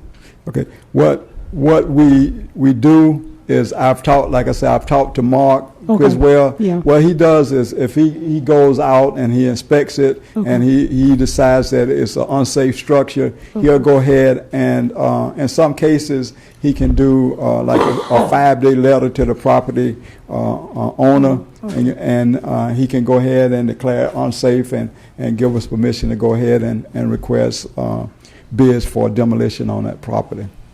But it's a process, and we are going through that process with him right now. All right. This property is 343 Fulton Street. It's already been boarded up. I'm working with code enforcement to try to get them to clean up the property. It's just a thing that one of the things, the process, the 10-day letter has to be sent out and all that. That's why it wasn't on Mr. Lopez's report. This is what I'm doing. Well, you know how much I feel about the process. The process is so lengthy, By the time you do all that, it's the end of the year. And Go ahead. 210 College Park Drive. Yeah. This is a property that has been in code enforcement for a long time. Okay. I'm working with the property owner. As a matter of fact, they've signed a voluntary demolition form for us to go ahead and demo this property. I'm working with the code enforcement also to, because of the fact that the owner is working with us to try to help relieve some of the problems that they are having with liens. So we're working with them, with the property owner. They've come in, they've signed all the documents. It's in process right now. I just got the documents back today from the code officer, and I'm going to be submitting this out for bid to go ahead and demolish this property. We've had a lot of problems from the police department for this particular property, and also the property, the blue house that Mr. Lopez had on his report. It's the next street over. It's Garden Street. We've had a lot of problems with that house. As I mentioned before, that I recommended that house also be on the demolition list. It's a fire damage house. The property owner doesn't have any insurance to cover the damage, and it's where the drug users hang out. I don't know how they do it. This house is burned really bad, but that's where they go to use their drugs. So we've had it boarded up once. The other house, they took the boards off. We had it boarded up again, and what we did, we put it on a no trespass arrest by the police department. So if anyone's caught on that particular property, then they will be arrested. This is the vacant property near 537 Mary McLeod Bethune. It's a vacant property. I know it's used for Bike Week festivities. It's recently changed hands, changed ownership, and we've sent out a letter to that new owner notifying them that they need to cut the grass and maintain this property. I'm not sure. When I looked on the property appraiser's office, I think it's a local individual. This is a property that coders went out and investigated. It's 842 Mary McLeod Bethune. The flags that you see there, they were illegal flags. Mr. Lopez went out and talked to the person for that establishment. The flags they have been removed, and I know if he's talked to them about the signs that are up right now. So he's working with this property, the owner and the business owner for that particular property. Go ahead. But Charles, aren't they able to get a sign permit or flag permit if they wanted to fly these flags? I don't know about the flags. I think they could. I know they could get a sign permit. The flags, I think, are still illegal. The one on 842 MMB, right there. Yeah. Pay attention. Those flags, no. Those are not permitted. Yeah. How about the signage? That's another question? No, I mean, I'm just, when we're looking at the different signs, the flags, reason I ask, because if it's a temporary thing, could they get a temporary permit or something? It's just like they're trying to promote business or something. Maybe that's because it's in the redevelopment area, and that's where the information is not being deciphered out to the community, because they probably haven't checked to see, because they'll go spend their money on something like this, and now we got to come back and enforce the code, but that's only because they're in the redevelopment zone. But if the owners check and see, hey, am I allowed to have this type of flag flying? That's why I asked you that. Is there a temporary permit for Yes, it? sir. It's across the city. It's not just redevelopment areas that they do this. To address that too, Mr. Ivey, one problem that we have, I've run across in Midtown, is that you've got business owners that go out and rent buildings, and they don't check with the city to find out if that particular business is permitted.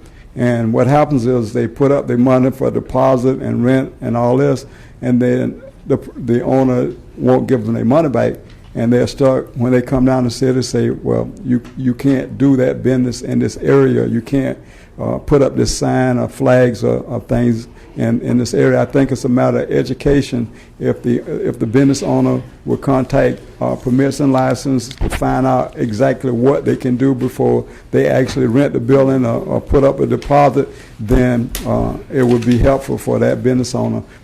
Contact me or someone in our area, and we can help them out. I've had a lot of businesses that come in and ask, can I do this at this particular facility, or can I do landscaping? What can I do?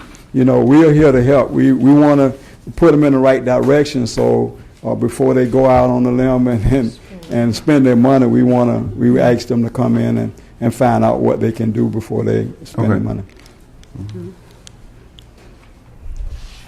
This is 208 Jefferson Street.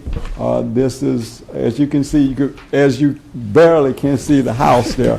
You know, these are properties that we're going out trying to make sure that the property owner maintains these properties, because as I drive down a lot of these different streets on Jefferson Street, Garden Street, and some of the other streets, there's some very nice houses and very kept landscaping on a lot of these areas. And then when you get one that's like this, then you know we're trying to get cold. And I'm in contact with Mr. Lopez and ride around a lot with him because he's new in the area. So a lot of these streets and things, different areas, he doesn't know. So I'm going to educate him on a lot of this.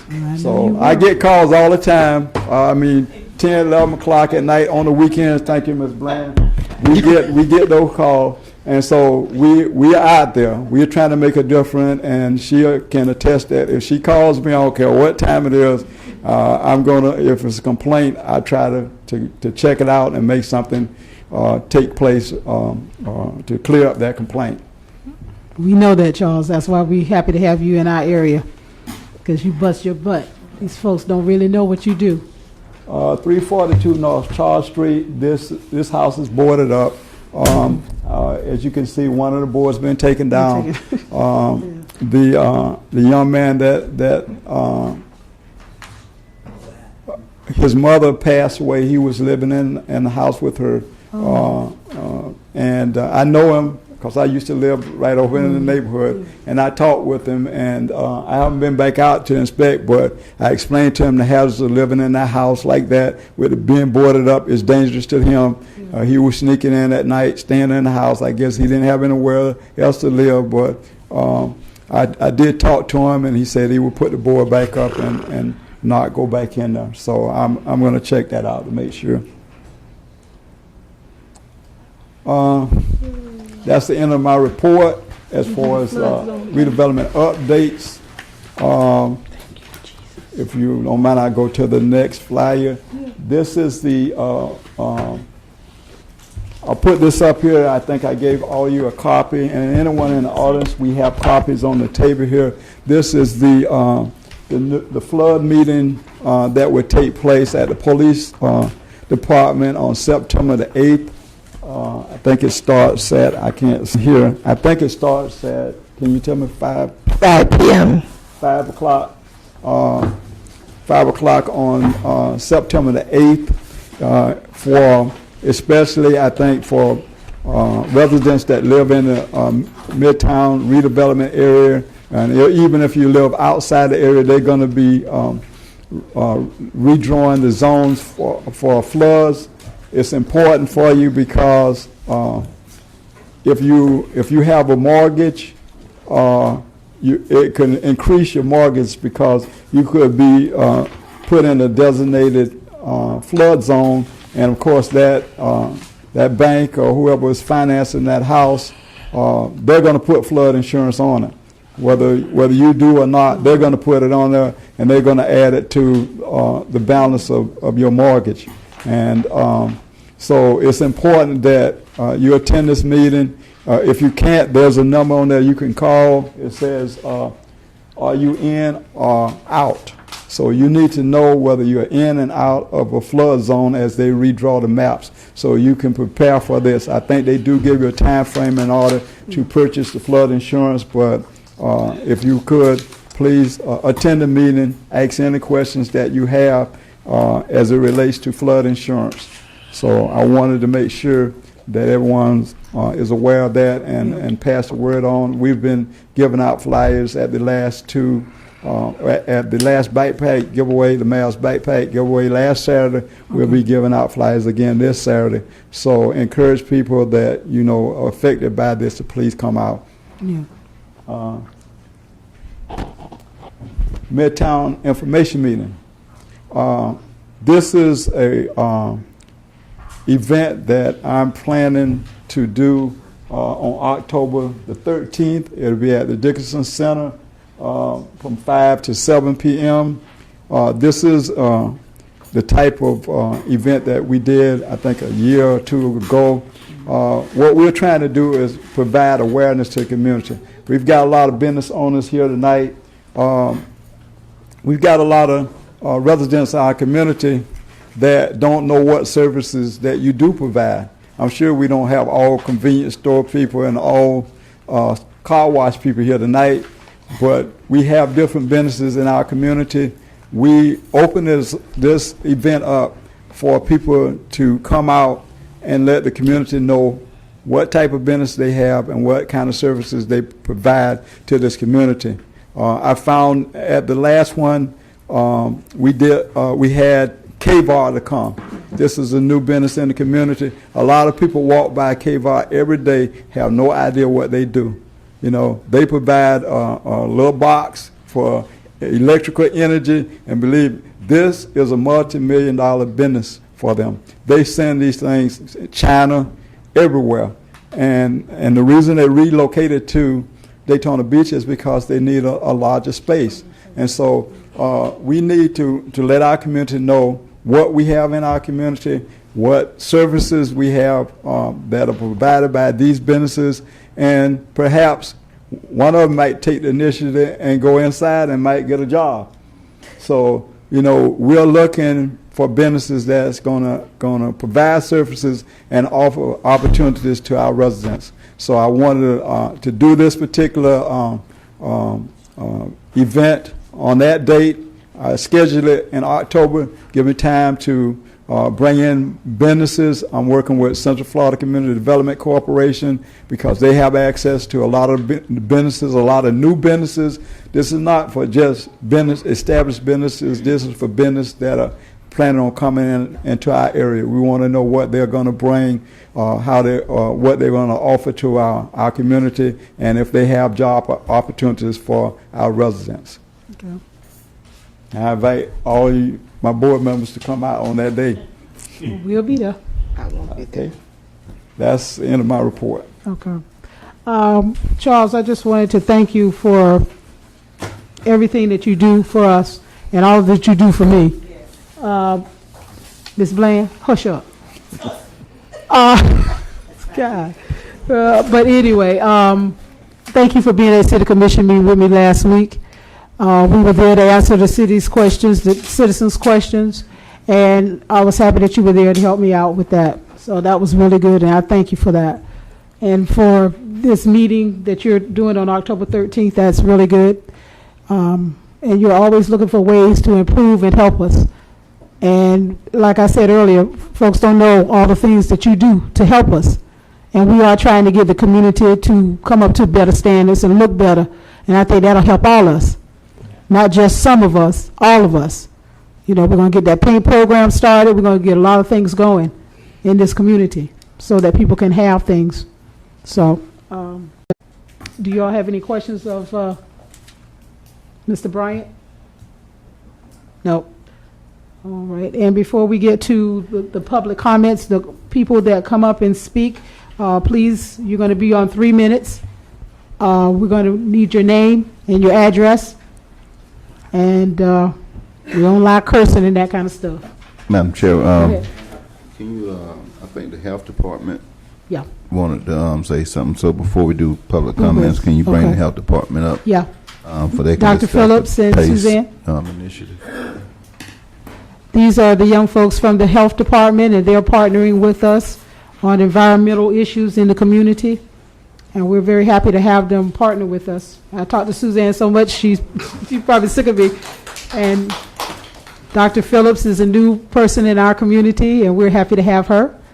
So just introduce yourself and tell us what's going on and what you do. Thank you for having us. My name is Suzanne Grubbs, and I'm with the Volusia County Health Department. And we're here to talk today a little bit about fresh fruit and vegetable access within the Midtown community.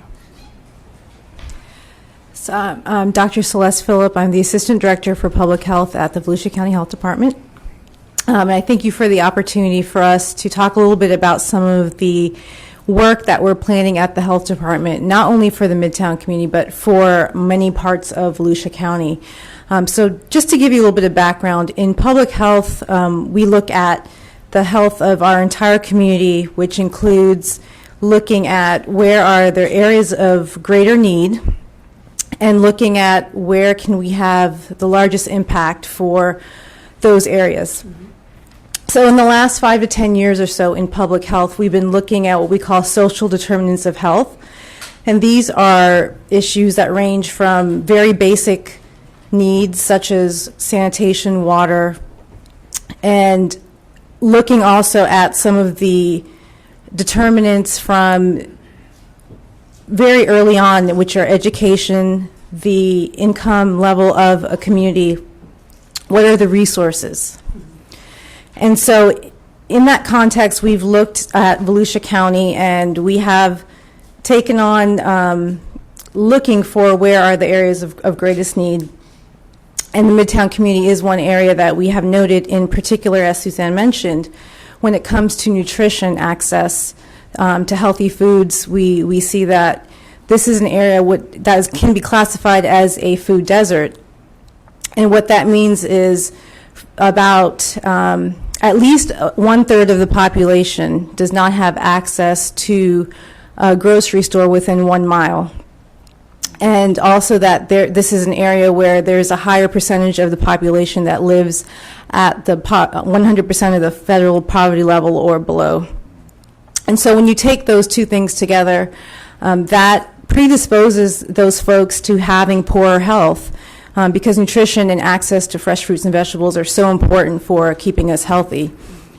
And so as a part of the PACE project, and as I mentioned, other projects that we're working on through the health department with our community partners, this is something that we wanted to bring forward to say that it is important. And as the health department and as a larger group, we're wanting to look at different ways that we can increase access and make these healthier food options affordable for the folks that live in these areas. Great. That's wonderful. That's great. Any comments, board? Well, we're very happy to have you on board, and we're happy to meet you. We're looking forward to coming to, well, Charles is our representative on the meeting, and sometimes I may slip in there too, but this is a good idea, and we have a couple here that we're trying to get them to maybe do their, the Browns back there, we're trying to get them to maybe open a indoor vegetable market or something like that, and they're very healthy, and they're vegans, right, guys? Vegetarians, okay, all right. But, so all of that is getting into our healthy things. Yes, so, ma'am. We actually met recently and are working on a survey to look at what some of the needs are for the folks that live here. What do they feel are their needs in terms of nutrition? So, yes, we're working together on that. That's wonderful. Go ahead. Reed, that goes back to when we're looking at our different grants, when we have the health department and we have people that's moving back to our community, when we sit back and look at the vacant land that we have within the Midtown redevelopment area, that's where we can perhaps donate or grant some of the parcels that we have of land to a group or entity that would come in and partner with Midtown, partner with the health department, and let them farm the land. We got land over in Whitehall. We got land, throughout. As we look at our master plan, that's something that we might need to sit back and say, we'll grant this land for a period of a year to start a vegetable garden, and therefore now you're not paying for the land, but you're helping the community. So that's another way that we probably can come up with some type of grant to start addressing the health issues in our community. And I don't know if that would take a zoning change to allow for things like community gardens or urban gardens, because typically it's not, it's a residential or a commercial area, and so that may take a policy change to allow for those kinds of initiatives to be in place. Well, in our master plan, there is a community garden that I've been fighting Exactly. for, because I Right. want us to get back to learning how to grow our food and have healthier foods. And I think Mary McLeod Bethune was into that when she came here. A lot of that growing her own and, trying to feed others, and especially the elderly in our community. They get fresh vegetables. We may can't supply you with no meat, but we can give you vegetables. So that's get you healthy. So that's part of what the master plan is all about also. And we all want to really help with that, get people to work. That could help with the old folks when they're in the nursing homes, or, get them out doing things, moving around, that kind of thing. So we're into that, and we're going to really work with you all on that too. So I really thank you all for coming and talking to us today and being a part. So that's good. Madam Chair, Yes. how many vacant buildings do we have that are city-owned? And is there a program in place where the city donates back to the community for Norma Bland, Madam Chair? I'm going to go down there and beat in the head in a minute. Don't worry Is there a about program in place where the city donates property back to the community for these types of programs? I know there's one in place in D-Land, but I was just, Well, so should I direct this to Reed or to Charles? Because as we demolish these properties, they become city-owned. They don't? Well, some of them do, if we buy them. So, Go ahead, Reed. We have, Charles, over 34 lots just in the Midtown area that just are vacant lots or lots with a structure? vacant lots. They're scattered about, except you heard Whitehall. That's one place where you have several that's why we together. wanted that We community talked garden. about that community garden as one of those possibilities. So I think as far as the program, i.e. into land, I think Charles could There's one certainly in do some Flagler. follow-up on that. Yeah. 34. You said 34. Yes. But I think what Ms. McMillan is talking about, like they're buying property in other redevelopment areas, whether property or buildings. That's something that we might need to take a look at also, is to buy some commercial buildings before we can set up other different type incubators and different type things based on what you're talking about. See, all of this works back into our master plan. The things, we all have ideas and we can all put something in there. So we have to continue to work on this master plan because it's not done yet. Go ahead, Ken, I'm sorry. I don't believe we've got it covered in our zoning, though. We can make that happen. That's why we need it. As long as we remember to get it done. Yeah. That's why we need it. You're going to get it done, don't worry. So, thank you very much. Thank you. Thank Okay. you. Okay, as I was saying,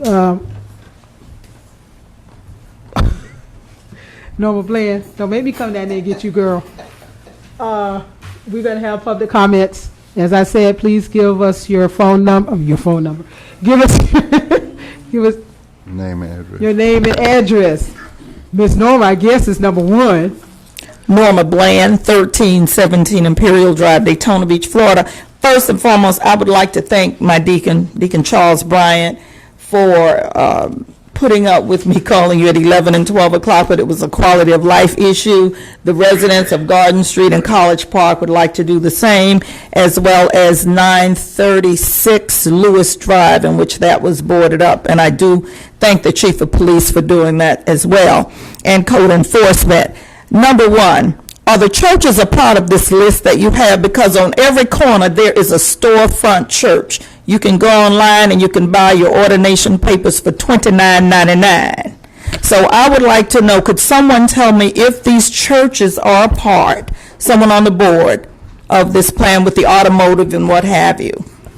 The As I attorney, recall- the city attorney. As I recall, the attorney needs to answer that. Okay. That's the problem. Okay. Yes, There are federal laws prohibiting. Speak up, please, Carrie. We can't hear you. There are federal laws prohibiting the regulation of uses based on religion. Yes. So we can't prohibit things because it's a church. You can't prohibit them from opening up storefront churches on every corner. Correct. So if 10 people wanted or decided to open up a church and there were 10 vacant buildings in Midtown, they could do that without any resistance. Yes. Okay, that's what I was trying to ask. Also, I don't know if I should pose this to you, Mr. Berger. The city has a grant writer. I don't know if Hardy Smith would be the one that I would direct this to. And she is being paid between $57,000 and $58,000 for 8 months. How many grants, successful grants, has she written? I know it was one that was rejected. But how many successful grants, because you were talking about business incentives and grant programs. So with this grant writer that we're paying $57,000 to $58,000 for 8 months of service of taxpayers' money, how many grants successfully has she written? No idea, and you would talk to Hardy Smith. He Okay. is for the city. I will definitely do that. Transparency, as I look and I listen to you board members, I applaud your efforts in what you're doing. I grew up in Newtown, which now it's called Midtown.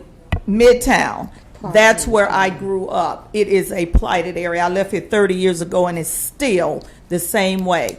There used to be a time in our communities where we were self-sufficient. We didn't have to leave our neighborhoods to go anywhere because we had everything in it. I would love to see that again. And I think the article that was written in the paper, it helped and it didn't, but compliance is what they're asking for from all of you business owners, and I know all of you all out here, is compliance.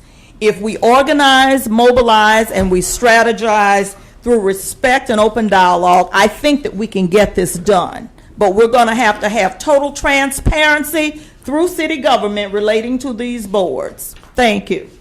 Thank you, Ms. Norman. Anyone else?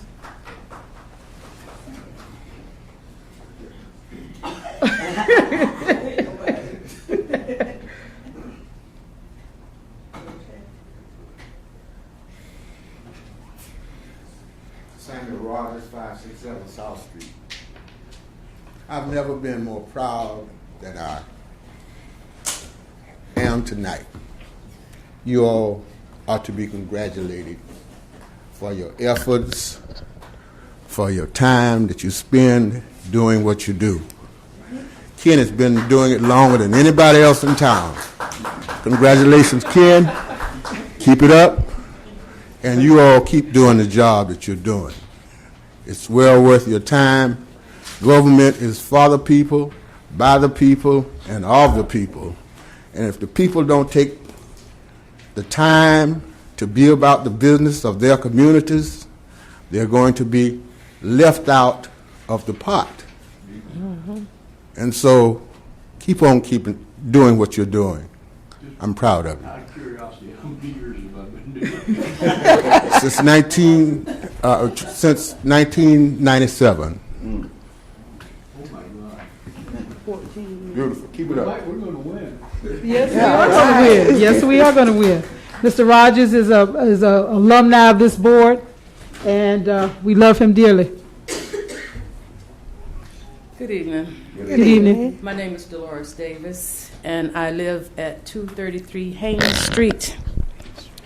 I was about 4 minutes late, I guess, getting in, and I heard the name Haynes Street mentioned. I also heard I guess he's a code enforcer, say that he had been by and that he'd only been on the job 7 months. Okay.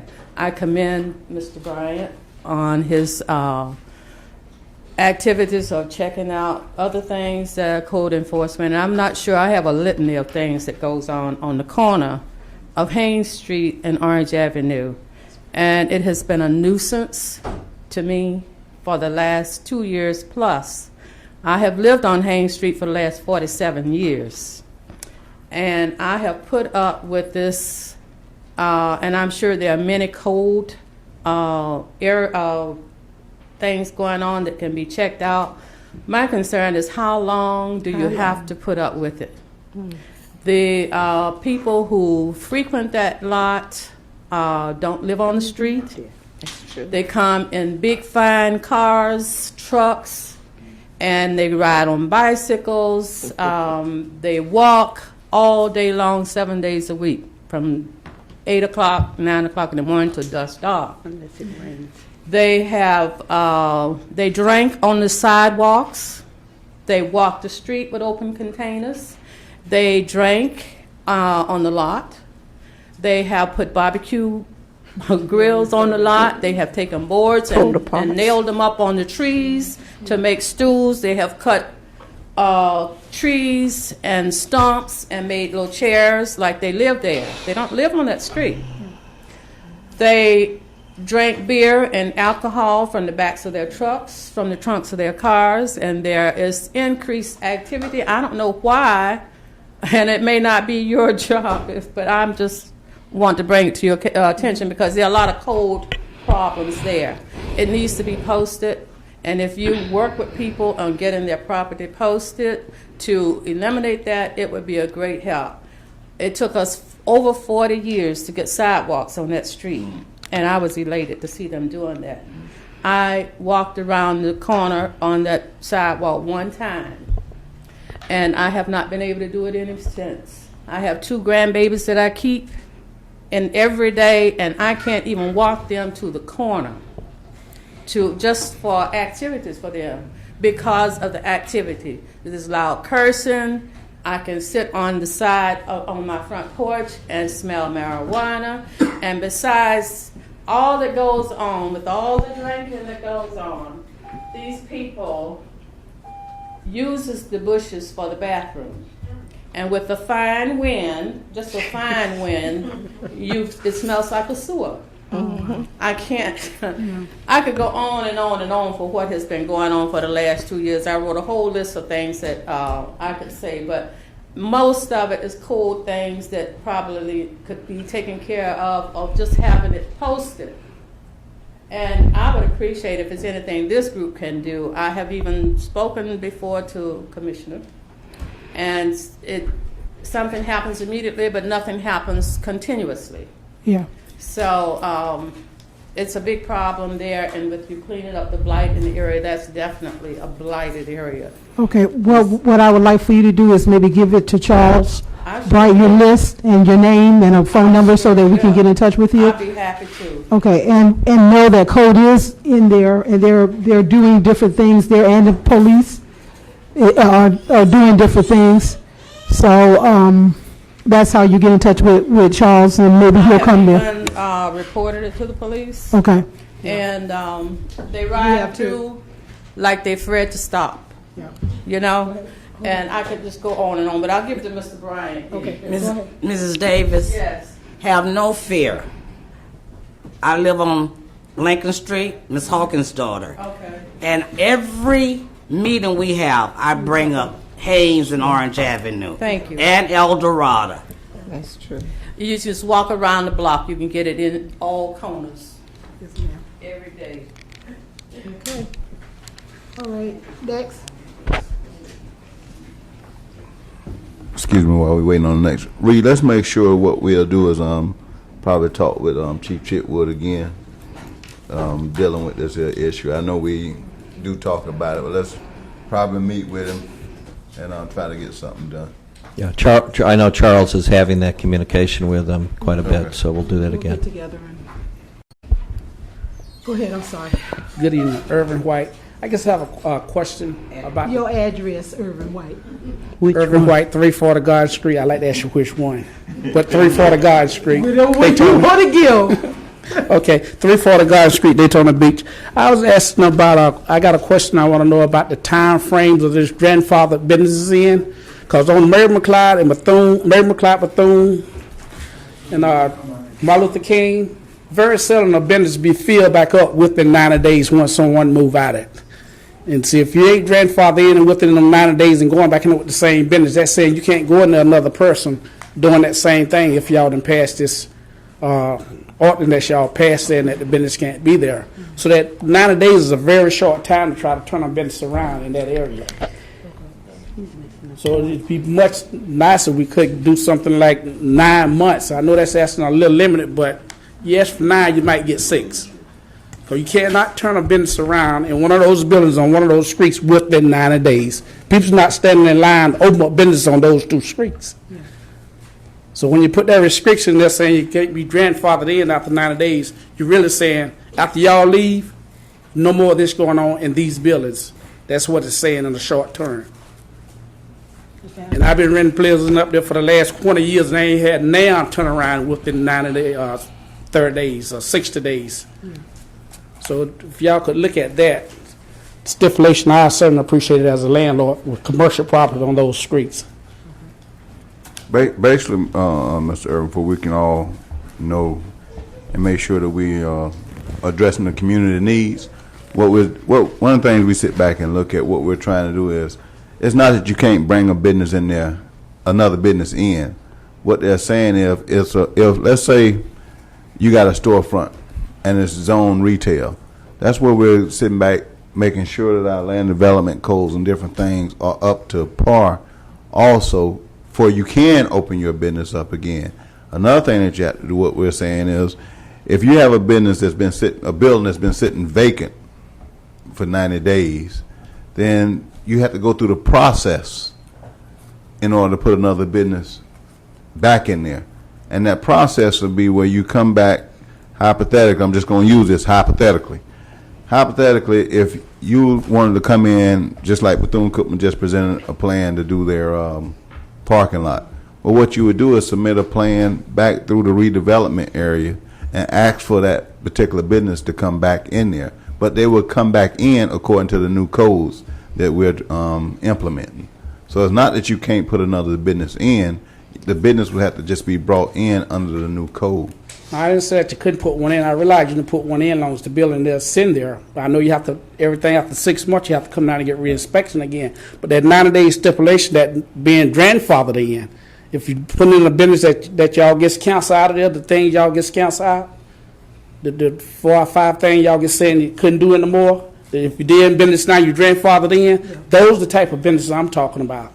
But if you, okay. So if they close down and someone don't come in there and do the same thing, you know, you get those saying are prohibited things. You're talking about yeah, pawn you shops can't, and stuff. You so can't do it you don't anymore. want any more of those. The pawn shops and that kind of thing. Is that what you're talking about? Yeah, the thing that y'all had on the list there, the 4 thing you had on the list there. Yeah. And that's just land that you can't have it there no more if you close it down. I know you have to come in and get But if you inspection wanted and do to, everything. say your building, you wanted to put something else in there. You want to put, I like to eat, so let's say you want to put a restaurant there and there was a pawn shop before, then you would have to go through all the processes to get that done.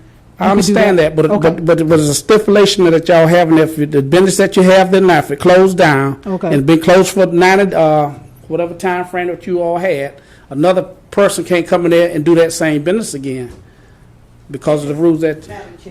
If it's a prohibited business, if you have a restaurant and it closes down, and someone comes back and wants to put in another restaurant, as long as it's not on that list of prohibited things, they can come in. But what we're saying, in all the redevelopment areas, not just Midtown, we have enough pawn shops, we have enough liquor stores, we have enough consignment shops and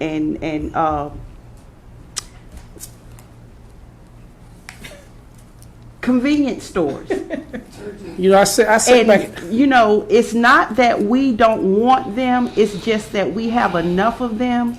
And if Midtown is going to come up to par with this master plan, we need to have businesses that if he has a tile and carpet shop, somebody will come in and pull off his business, and he'll pull off their business.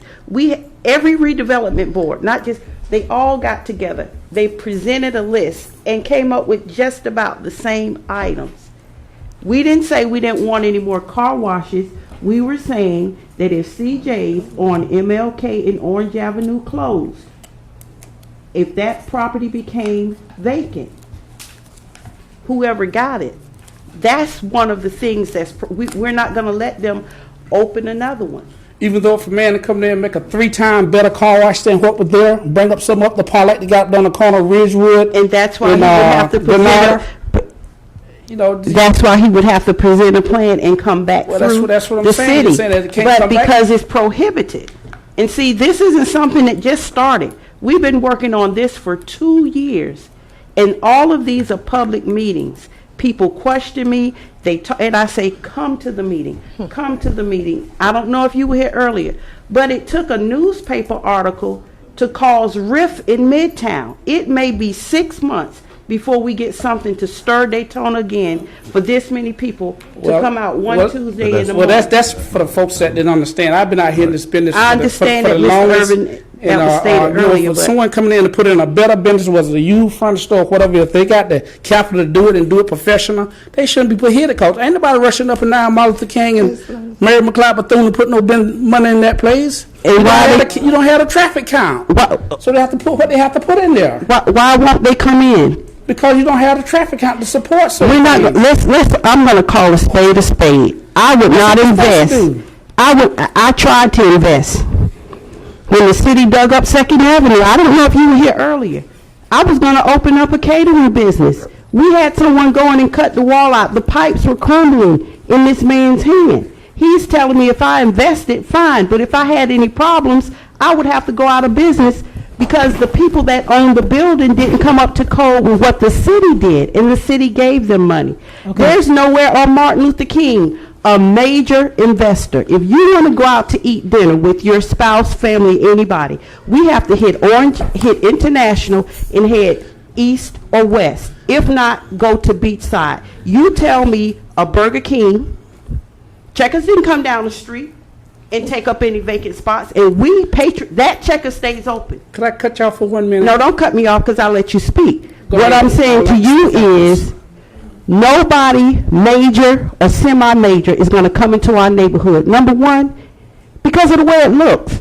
Number two, the way the businesses present themselves. Would you come in a business that all day long, people just standing? And if they're doing something, it's not contributing to the business. But then it's wrong when people who want to go in the business have to call the police to ask them to clear a sidewalk. That's what we're saying. We want businesses that will come in, become a tax base. But here's the number one thing that we miss when we talk about business and business owners. There are a lot of business owners in here tonight, but economically, how much do they contribute back? How many people do they hire? There's one car wash in town where a young man has his workers in uniform. Is it my time yet? It's one car wash. Then we have all these other places. So we're not saying we want to stop them. We're saying come and invest. But when you invest, let's make sure that everything around us is sending out the same message. We want you to come through Midtown. Go ahead. Okay. Back to tearing the street up. I purchased a business on Mary McLeod Bethune the same time they tore up the street. It wasn't coming there to open up a business. I went in there to remodel a building that has been condemned for the last 15 years. I did it. Give him time. You did. Okay. On the other end of Mary McLeod Bethune, I went down there and bought a condemned building that's sitting over there 20 years vacant. When the project was over there before they redid it, I invested and redid it for the community. So I know what you're talking about. So it's not that people don't come in there and spend money what they could do when they get there. I spend money in the black community. Mr. Urban, I'm not saying you Well, okay, spend money. What I'm saying is you invest in your properties. You keep them clean. You keep them up to code. We have businesses open right now that have been grandfathered in that are not up to code. But is it wrong when the city goes and tell them because you're not in code and we've given you time and time again, they're wrong for closing a business? Only thing I came up here was asking a question about the time frame. I know what's going on in the black community. I live there. I invest all my money there. I raise my children there. And I'm teaching them now when they walk out of college, you're not leaving this neighborhood, you're going to invest back in your neighborhood. This is where you was raised. I just came up and asked one little question. Why can't we extend that time frame when the business be closed from 90 days up until 60 days or 180, at least 7 months? I have a daycare over there. Lady was told she couldn't open the daycare. Club was closed 6 months and 10 days. Okay, but But probably, that's not- probably what needed to happen, before we can move on, if a daycare was to come into the area and it's been sitting vacant, what she needed to do was go through the redevelopment guidelines, We did all that. The only thing I But I'm just just asked the saying, question, but could we if- move the if- time frame? That's all I asked. No, I but- knows all this what y'all okay, talking about. No, the time frame is standard throughout the city. Throughout 3 every, months. every redevelopment area is 90 days. But that's all I was asking. So therefore, 90 days? unless it's I just heard changed, somebody unless it's 30 changed, days or 60 days. It's no, 90, right? unless it's changed through the CRA or the 90 city days. commission, then it's 90 days. If a building has been sitting vacant for 90 days, then they have to come back and go through the redevelopment guidelines in order to put another business there. Now, if a daycare center came back through this board, which I don't remember seeing a plan that came back through, the last plan I seen that came back through They here. come back through COVID. Well, We wind it all out. They come okay, back through. but I'm saying though, but if they come back through the process and understand, hey, this is what it takes to get, to locate a business in the redevelopment area, that's what we're doing. We're at the point now, we're reestablishing the guidelines and setting the tone for, we don't have a blighted area. Right now, the reason people don't come to our community is because we have nothing to really offer them. But if we start setting a plan for we can have people come and invest in our community, just such as yourself or anybody else, then guess what? That person will be happy to come and invest if we upgrade our standards, bring our buildings up to code, and have, the first thing is safety. And that's one of the things we're doing. As you see, Mr. Bryant, he said we will tear down these vacant buildings. These dilapidated buildings will come down. And that's starting to happen. Why? Because we're going to clean up the area. If you sit back and look at what is it going to take for us to bring our community up, just like yesterday, me, Mr. Bryant, Mr. Berger, some of the contractors, where we're trying to show our community this is what the standard would be, where Miss Davis can walk down the street. We're investing, I think, another $100,000 or so on Magnolia to show, hey, this is an old neighborhood, but if we light that neighborhood up, if we plant trees, we put it in the sidewalks, we're doing things to say this is a viable community. Come back and live in our community. And here's why. We cannot do that and bring people in if we have the lottering basically that goes on where she can't even walk her grandkids out. If we don't bring the standard up for buildings, then no one is going to come in and locate in our community. Okay. And that's So all you that got- they're trying to say. I understand all that. All I was asking about the time frame. I understand all okay. the Time because frame. I just 90 what I'm days. into. I was just Okay. asking, is there any way that Yeah. we could extend the time frame just a Mm-hmm. little longer? I understand what you guys are talking about. Yeah. I Okay. appreciate what you're talking about. This is what I'm all about. Okay. But All so right. it's 90 nothing that days, though. I want to argue a point against. No, I'm it's just 90 asking days. for a time frame. Anyway, we're going to do a little longer time frame. Okay. Right. All right. Okay. Thank you very much. Next. Good evening, Marjorie Johnson, 122 South Keach Marjorie, Street. you need to speak a little louder, please, so we can hear you. 122 South Keach Street. Thank you. I'm here tonight because I've lived in Midtown for over 50 years, and I've seen very little progress being made to improve our infrastructure, our sidewalks, and the paving of our roads. We have a redevelopment board. We've had it for many years, and I agree with Mr. Ivy. We need to have our taxpayers' dollars reinvested in our community, and I have not seen this. Orange Avenue is deplorable, and so is Martin Luther King. And I've spoken to Mr. Reed Berger many times, as late as the last city commission meeting, to ask him, when is Orange Avenue ever going to get fixed? And I know now that if you wait all these years and you sit there and you didn't fix the underground part, and I know the county has a part to deal with that, but that's going to cost a whole lot more because you sit there and you let that infrastructure rot out and it's in bad condition. So the last time I talked to him, he said that they was waiting on some money, and it would be some time, and when they did do it, it would be Orange Avenue and Martin Luther King. Is that correct, Mr. Berger? It's Orange Avenue is the first priority, and Martin Luther King is also a priority of this board to handle that as well. Now, how long do you think it would be before that will happen? it doesn't look really good from what the feds are doing and how much money we have. So I'm not as optimistic as I was last year when we're going to see those dollars. So I think we're just going to all have to be patient. What we have done, and we're going out there and patching, and unfortunately we've gone out there as a city and done that. It's a county road. And we're doing what we can to hold everything together until we can deal with the infrastructure underneath as well as what's on the surface. So Okay, also, I came before this commission myself and addressed and got sidewalks put over in my community, and the city manager sent me Magnolia and all those streets over there because I had sidewalks in front of my house when I moved there and bought my home on Key Street back in 1969. But I agree, you have to get up and speak up, and you're telling people to come to these meetings and come before the city commission and speak up. You're going to see some progress. I woke up one morning and read my newspaper, and I saw where $8.8 million was being allocated in my community for infrastructure improvements, roads. They came over and paved my street. I really didn't need anything on my street. They did Magnolia, all those streets. After 6 months of standing before this commission and letting them know that I wanted my taxpayers' dollars reinvested in my community, because I've been paying taxes in that house since 1969. And as I look around and see all the improvements on Beach Street and other areas, I want the same thing.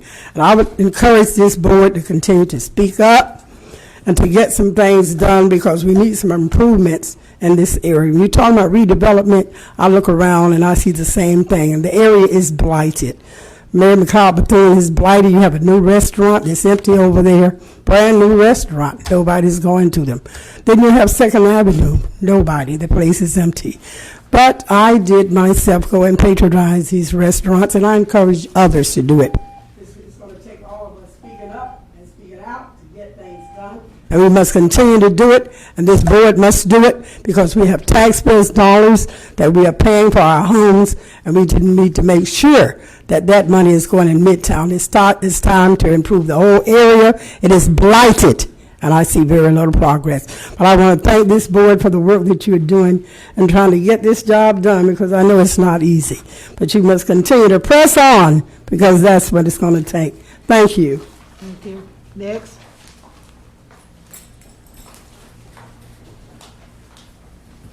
Good evening. My name is Camille Holder Brown. I live in 3670 Beacon Hill Road in Port Orange, but we're on the waiting list to move into Pine Haven. Last week, I got to go to the Dickerson Center. It was their last day of camp, and I just went in there and I said, can I come and do some cooking? Can I make them something? And the lady, Coach, what's her name? Coach Evo said yes. And I ended up having about 7 kids surrounded. There was a really nice kitchen in the Dickerson Center, and we made whole wheat Cinnabons for about 50 kids. And those children were so excited to see the yeast rise and the bread. You know, we made them from scratch. They got to mix the cinnamon and the sugar together. And I took my daughter with me, and afterwards she was running back and forth with, the children from camp. And she was just excited about that because she's homeschooled. So she was just like, yay. But that's what my husband and my family would like to do. This Saturday at the backpack giveaway at the Dickerson Center, we're going to be making smoothies, giving away free smoothie samples. And I even asked Dillard's, and I partnered with Child's Academy to give away 2 free blenders. I'm waiting to hear back from them because I want to give people an incentive to sit and fill out that food survey, how many times you buy fruits and vegetables a week, da-da-da-da-da. So while we're trying to get this information, I know people are in a rush and stuff, and just the fact that we're going to be making the smoothies and fresh squeezed juices all day, I think maybe someone will see how to make it and say maybe I should invest in a blender and we should cut back on buying some of the other stuff. And, so I'm really excited about that. We're going to be keeping track of all of the baby steps that we're making in the progress, whoever we're working with and wherever we're volunteering. And you can see our blog is midtownecovillage.org. So, you know, we're here and we need help, and we're going to continue to just volunteer until something happens. We know we're in the right place and this is the right time. On a sad note, I went into the Save-A-Lot, and I've been also on the Pearson's grocery store, and I asked for soy milk and he showed me soy sauce. So, I mean, we have a long way to go. And I took pictures with my cell phone, about 30 pictures before they realized I was in there without a shopping cart in Save-A-Lot. And the thing I noticed the most was that there was like packaged ham in the middle of lettuce and smoothies. I have never seen a grocery store laid out so junky in my life. I have never seen such a small produce section with so many things out that are bad that I used to dumpster dive for.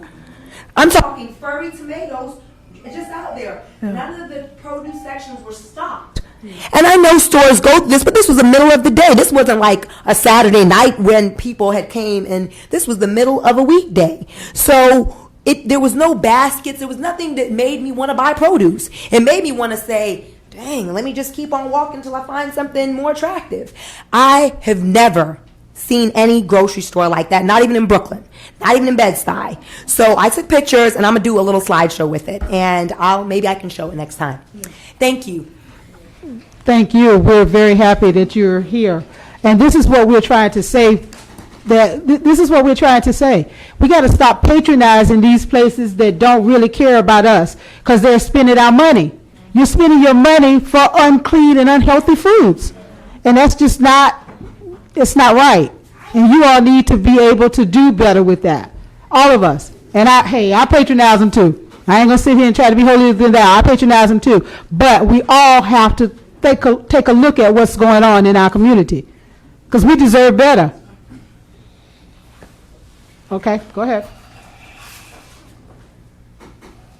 Dr. Walter Fordham, 840 Miriam Cloud Bethune Boulevard. What came to my mind was that the purpose of redevelopment and revitalization starts with resources. And you have a master plan, and you're not talking about any money at all to replace many of these homes and businesses that you are demolishing. And it just seems to me to be opposite of what the Department of Interior, the Department of Agriculture, the Department of Transportation puts in motion for redevelopment. They have plans, and they have monies that can assist you in implementing a plan, but in a reversed order.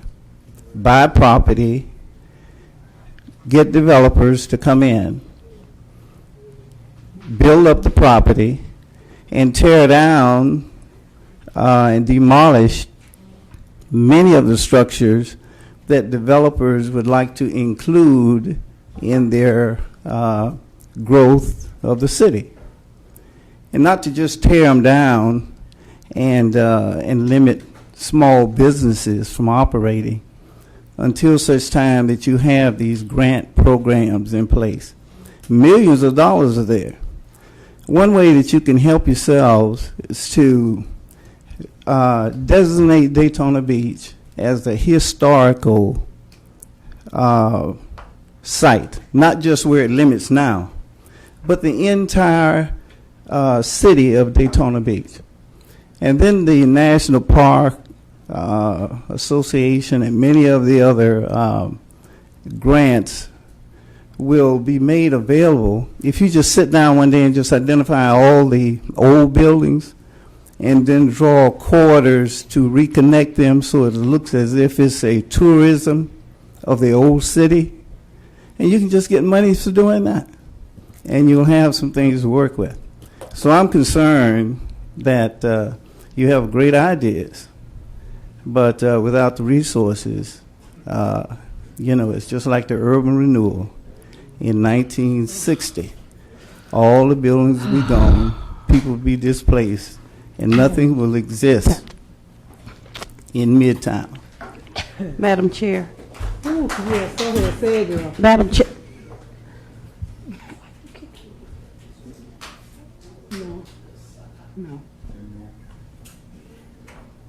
Okay, praise the Lord. Oh, Anyone y'all got else? something to say? Maybe- Okay. did everyone- I have something to say, No, Madam. No. Go ahead. Next. No, not you. Let somebody else come up and say. We got a whole big crowd that want to say something. Nobody's moved. Well, they coming, sister. Nobody's moved. No. Here come Mr. No what, repeat. what's his name now? Mr. Russ. Mr. Russ. No repeats. Good evening. Yeah. My name is Etavis Russ, 609 White Street, and I'm here to congratulate the Midtown Board, which used to be Newtown. I just want to say that I have to confirm this, Dr. Fodum. I think we need redevelopment. We need the facade program back, and I'm in favor of that, and that's all I have to say. Thank you, Mr. Russ. Anyone else wants to say something? Now's the time. Speak right up. We here to listen, not to criticize. We're here to listen, try to give you some information.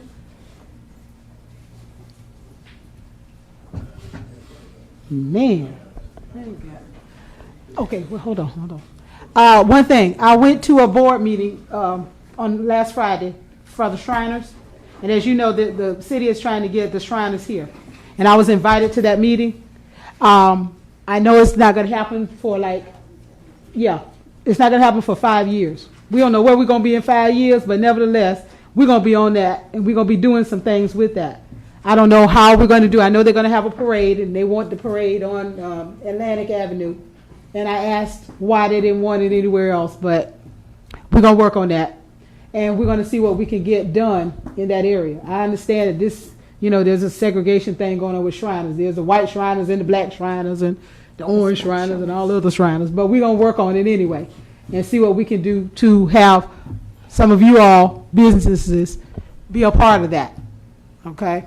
So we are working on it. And Mr. Fordham, I love you. I do. I really do. Yeah. All right, board. Excuse me. I'm sorry. Goodness. Then she go cross her legs. I gotta whoop you up. I really wanted to make one comment, and it's really good that you would want to unite with the Shriners.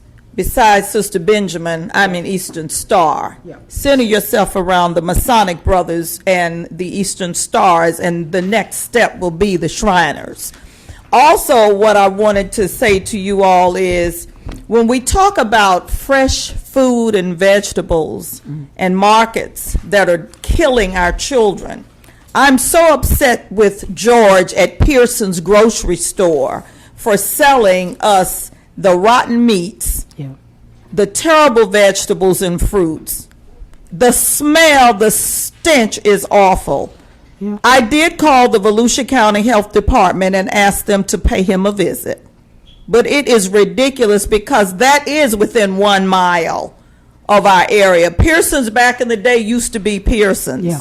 We need to hold him accountable, because what happens when you come into our community, you suck it dry and you take your monies back in the suburbs. And we need to hold him accountable. Personally, I would like to see him shut down until he becomes compliant. Thank you. But something that you have said on your radio program, and I've heard you say this to me before you sit down, is that we need to hold ourselves responsible. Because if we notice this stench and all the bad meat, we don't buy it. That's right. But we still go there and buy it. Right. I don't, but some of the people in that area, they don't have vehicles to travel afar. I understand. But to make him compliant with what you all are trying to do as a board, we need to start with him and make him an example. Thank you. And something we are going to be doing is having the health department go around to all these stores with cooking food. And y'all know I love Kiki's. I know. But I done told him that he going to have to get his stuff together because it's filthy in there. Right. And I told him I'm going to be the one to come right there and sit with him, with the popo. I ain't scared. Okay, board comments. Oh, is there anybody else need to say something? Yeah, go ahead, Suzanne. I just wanted to clarify that in Florida, there are 3 regulatory agencies that inspect food service. Okay. And for grocery stores and convenience stores, that is the Florida Department of Agriculture. And I wrote down Ms. Bland's issue, and I'm going to get it to the Florida Department of Agriculture. There's also for restaurants, the Division of Hotels and Restaurants. And you gave all that to Charles too? I can certainly get it to him, but if you do have a specific complaint, I am happy to get that to the correct regulatory agency. The Department of Health, we inspect the school cafeterias, we inspect mobile home parks, commercial swimming pools, but I do work with the other regulatory agencies, and so if you do have specific complaints, I can certainly forward those. I don't think they do it regularly enough. Do you know their schedule for when they do those type of things? I believe it is at least twice a year. Oh, wow. We need more than that. Yeah, we need to, well, when you work with Charles, maybe we'll talk. And we need, I need phone numbers too for you and the doctor, but you have one of them, okay. But we just really, need to have them checked a little bit more frequently. And we know that people need to wear them hats, them clear hats and gloves and all that stuff. We understand that. And we don't eat and they ain't had it, so, but we're gonna have to get better with that, 'cause this is food. It's not cool. Ms. Ponda, may I also add there, Susan, go ahead. maybe in other areas too, but in the Midtown area where we have just a few restaurants, I am tired of seeing them wearing their aprons outside and going back inside around food and everything. That is something else we need to check on. I saw one just yesterday walking from almost a block and a half or two, but going right back in serving food. And I say, no more. So many things are happening out there, and they think we must buy their food. The Department of Business and Professional Regulation would be the regulatory agency for restaurants, but they are supposed to take their aprons off before exiting and then, put them back on as they re-enter the facility. Okay. Ms. Benjamin, you have something? I have. Are you ready for my comments? No. No, you said, are you done? No, yes, I had that to say to her. Okay. Those are not my comments. And again, if you have specific complaints, I'm happy to forward those on to the, if something comes up and you want to have the community write the issues down, I can certainly forward that to the correct regulatory agency. Okay, now I'm going to ask for another time. Is there anybody else that needs to make a comment? Okay. All right, board, comments from the board. Whoever wants to start. Let her go. Let her go. Go ahead, Ms. Hurd. Well, thank you.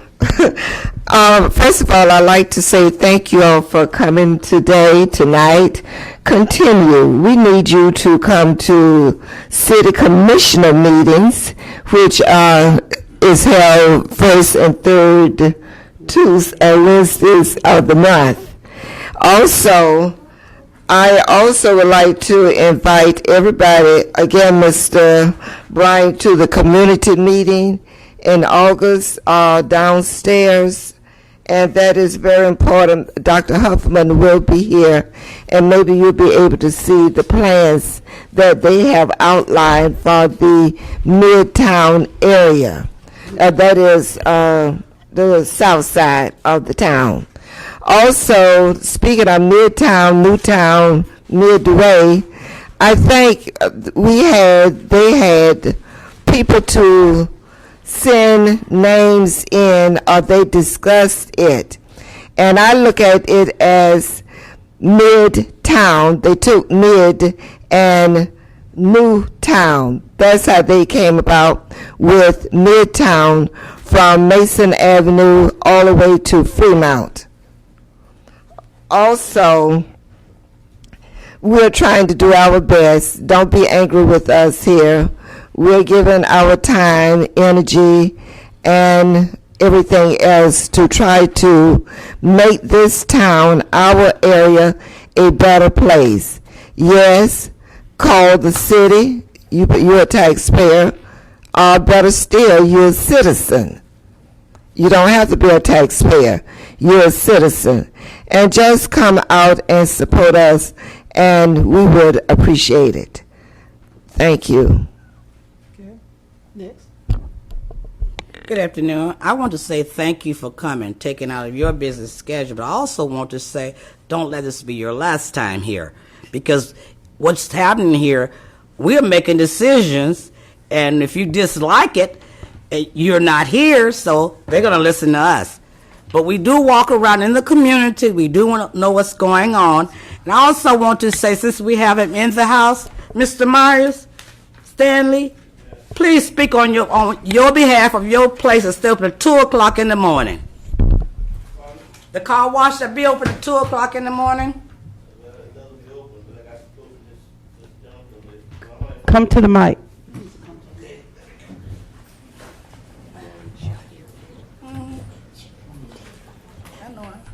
He's coming.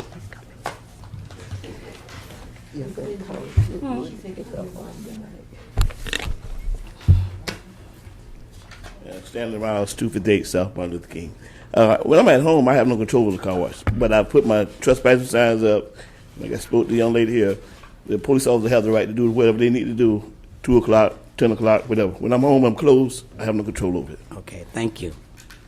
But Stanley, if you're renting from somewhere, from somebody, Mm-hmm. you're renting that property. No matter what time you close, no matter what, you're responsible for that. So if daylight, midnight, sunset, sunrise, you're responsible. So if somebody's doing something at your car dealership, your car wash place that you don't want them to do, then you need to put a stop to that. Yes, you and the the police. I'm sorry. Okay, but I like my deal, so okay. hey. I've done what I've been advised to do by code enforcement. That's put up good. a no trespassing sign, and they would take care of it from there. Okay. Because if I go out there and try to do it, No, I don't want you. I don't want you to go out there. If I go out and do my thing, then I'm gonna be in jail. Yeah, but I don't want you to go out there and do anything. That's But what I'm saying is that's some of your responsibility for as a renter on that. If somebody is, doing ribs and you don't know nothing about it and you don't want to have nothing to do and you drive past or somebody call you and say, Stanley, you need to call the code enforcement and the police. Well, I've talked to code enforcement several times. Yeah, Like I said, I know. I've done what he's asked me to do. And I know. I live in Holly Hill. And Okay. driving home is like going out of town to me. I'm not, younger than I used to be, and I can't drive much as I used to. So whatever happens there, they have the right to go in and they'll take them to jail. I have the tow signs up, I have the trespassing signs up, so it's up to them. Okay. Now, do you have what am I trying to say, Charles? One of those things that go over the chain. A chain. A barrier to stop them. I'm going to put the chains up. Like when you leave and you say close, right, does it say close? And you got a chain that go from end to end so nobody can get in there unless they undo the chain. But if you put the chain right, they won't do it. I don't have the chains up yet. Like I said, financially, I got to wait to get a little cash to do this and do that. But I've been doing a little stuff. I'm pretty sure if you roll by, you see an empty frame out there with no top on it. We just bought a top the other day, which we're not out there with just bare frames anymore. And we put barrels on it, painted them to make the place look a little better. So we do a lot to try to keep the place clean there. So. Okay. Mr. Myers. Yes, ma'am. That's your staff that's up there at 2 o'clock in the morning. If that's my staff, then they can go to jail too. Okay, thank you. So what is your hours? Well, it's like this. I'm usually there from 8:30 until at least we wash cars to get dark. Okay, but like I said to you, if somebody comes in at 6 o'clock and asks me to install a stereo and they're gonna pay me $600, I'm gonna stay there 12 o'clock till I get that job done. I'm not gonna turn the money down. A lot of people come in, they get off from work, they come in, hey, I gotta have my music put in. Can you do it? And they put their money on it for me. I'm gonna stay there. Because I turn it down, they're going to go somewhere else and get it done.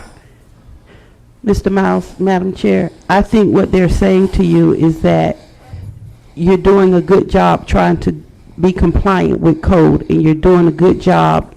Even employees, there's a young man back there with a uniform on. You go to other car washes, you don't know who's washing cars because they have that look. But I think what we're trying to say to you is, regardless of what, when it comes down to it, when the city has to make a decision, you will be the one at loss. What needs to be done is, if you stay there, it may hurt feelings and lose some friendships, but let people know, I'm in business.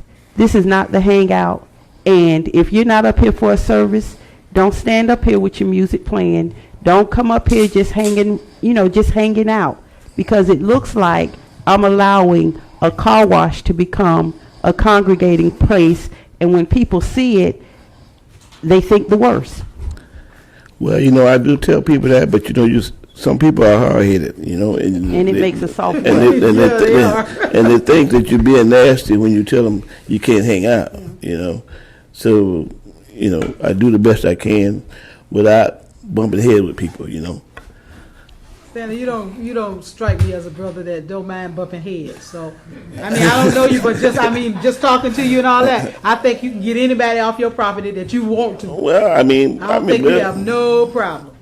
Well, you have some people that will talk back and try to buck you. I'm telling you, you will. We'll talk back. All right. Yeah, my brother's up there. My brother be up there. And he was up there one day. We had a fight up there, and the guy came back and was going to pull a gun out, but he called the cops before, the guy came back and diffused the situation, so. But he's there a lot. People love to congregate. I know that. That's part of our history, our nature, our culture, that we congregate. Yeah. But you gotta, I don't know, that corner is just so hard. It's just so much going on there. Yeah, but that's why I have my brother come up and sit a lot too, because they know with him being the police, ex-police, with him there, they like, I ain't going there because his brother's there, or whatever, and then we don't have that kind of problem, so.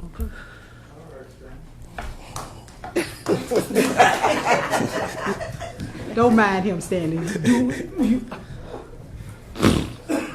Okay, all right, go ahead, Mr. Ivory. Thank you.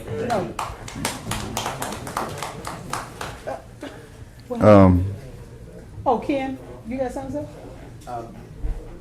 You sure? Go ahead, Ken. If we're headed toward trying to legislate design and appearance, I think that we're headed into some pretty deep water.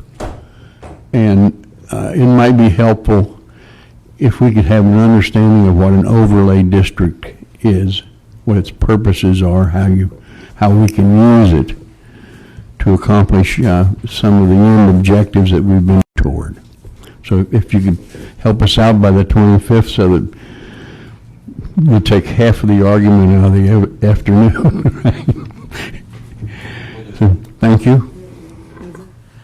Okay, Ms. Ivy, I'll be the last one. Madam Chair, I think this was a pretty good meeting, but when we sit back and listen to all the comments that we've taken this evening, one thing I know for sure, and that is change does not come easy. Amen. So therefore, say amen on. When we sit back looking at the direction that this board is taken, and the direction that we are trying to change this community, it's going to be hard, and we're going to have a lot of disagreements. But the one thing for sure, we are going to change this community. We perish because we don't have a vision. And I don't want to sit here and keep seeing the same old garbage that I see riding up and down in Midtown community, that nobody will have a future for our kids if we continue to let it be the way it is right now. For 20-something years I was gone, and for 20-something years it's still the same. So therefore, we are going to change. We're going to create this master plan, because in order to attract any major developer, you got to have a plan. So when you're sitting back looking at which direction you're going to go, guess what? You better have a plan. You better sit down and be able to show a major developer who wants to come in and invest, what's your plan, what's your course of action, how are you going to accomplish it, what type of incentives are you going to give in order for me to invest my money. That's the direction that we are trying to go in Midtown. In order for us to do that, we're currently contacting a lot of developers, and we're developing this plan. So if you come to different meetings, you will see how it's all coming together. It's not this plan will not knock out the mom and pop shops, but it's going to make and ask the mom and pop shops to come up to a standard. That's all we're saying that we're trying to do. So I'm going to continue to push the master plan. I'm going to continue to help the board take the course of action that we have taken on, and we're going to complete the task because there has never been a plan in Midtown. Okay, so therefore as the board goes, the plan goes. As community come in and put their input, and we constantly have different workshops, everybody ideas are being put into this master plan. So I will encourage the community to continue to come to the workshop where we can make sure that everybody is included in this master plan. But change is going to come. It's not going to be easy, and we're going to continue to do it. So in closing, I would like to say I applaud the board for the action that it has taken in order to get a plan for we can make a change in this community. We've already shown that we can make a change because we made sure that the streets started getting paved in our community. We made sure that we started getting sidewalks in our community.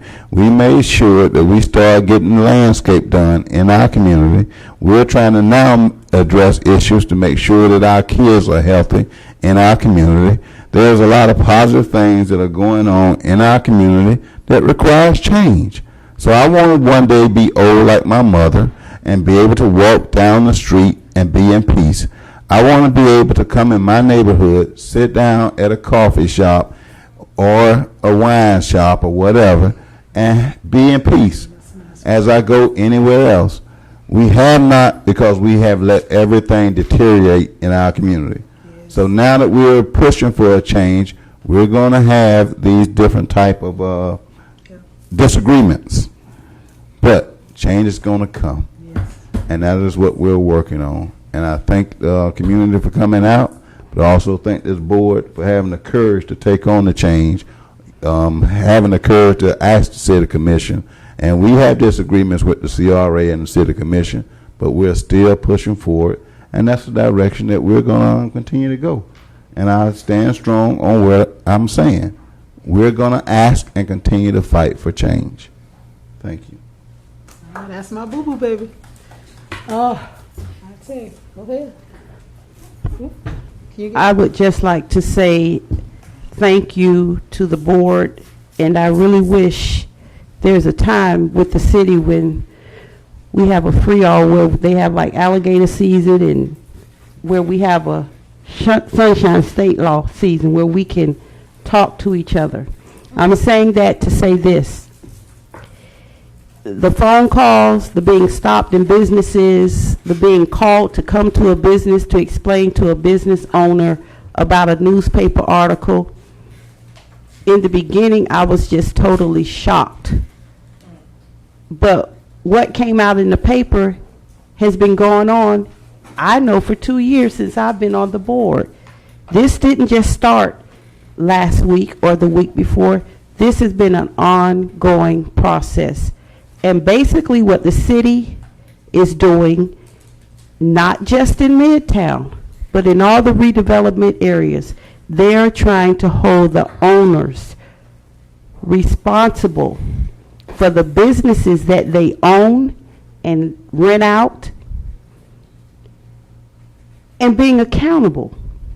It's one thing to have a business in Midtown and it's owned by somebody who has a residence in Miami and New York, but he leases it to somebody in Palm Coast, and in 3 months it's closed. Nothing was brought back to Daytona. He gets his rent money, and the renter gets his money, but he takes it to Flagler County. We have not because we ask not. I guarantee you, the number of people that was in this room tonight probably have never been down to understand the licensing process, the vending process. Change is coming, and and some of it's here. We can't do what we used to do back in, I was born in '64, but you can't do what you did back in the '70s in 2011. Yes, I have a problem with people that rent properties, and when you go into them on Mary McLeod Bethune and they stay open to 2 and 3 o'clock in the morning, it's outdated merchandise. Why is it outdated? Because people aren't coming in to buy it. And I'm talking about 25-cent Little Debbie cakes, dust on the shelves, half the store's empty. So what type of business are you really running till that time in the morning, but you see people there? We have not because we ask not. And I firmly believe, like my daddy used to tell the 5 little boys and me, a hard head makes something real soft when you don't comply and you're not accountable. And as far as things that we need to do, I think Mrs. Ponder's going to expound on them about the historical things that have been put into place. And the money that Florida A&M is making is well deserved. We have had workshops. They have come to meetings when they're supposed to be here, presenting everything that we ask them for. So as far as applying and looking at things, everything that has been mentioned that we should do, it's in the process. It's just not completed. But it's going to be completed. We will not be the board that just sits and talk and nothing gets done. Because for the money that we're allocated and we have to penny pinch on where it's directed, we're held accountable. And as you see, we want the CRA, the commissioners, and everybody to know we're not that board that used to be to where we just come and meet and whatever they decide, we're going to accept it. We fight hard for Midtown. And we have to do it on an individual basis. So when we get here and we're pushing for you to understand, I'm not doing it for Denise. I'm doing it for everybody in the Midtown area. And anything that you want to know about Midtown is public record. And Mr. Bryant can pull it for you. Anything. Any business that's come before us, any workshop we've had, all of our meetings is public record. As Mrs. Bland said, you're a citizen, you pay your taxes. Anything that you need, you should be able to get it. And I know the crowd diminished because they thought it was going to be something other than the way it turned out. But we also do things in decency and order. And I'd like to commend the board and thank you, City Attorney Layson. And the only problem I have with the churches that I keep hearing from people, you can't stop the churches from opening, but then you have a person that gets arrested for having, you can't open a liquor store within so many feet of a church. So there's some controversy. I told that person, come, state your case. He wanted to know why churches can open, but he could not open so many feet within a church. And I know there's a line with church and state. He wasn't here. So those are the things that we're confronted with in the city. And those are the things that if I'm not knowledgeable of, I always direct them to Mr. Bryant. If not, I invite them to the meeting. So hopefully the article that comes out tomorrow we don't know what will be a positive one. Yeah. But I will direct the calls back to Mr. Bryant and back to Reed.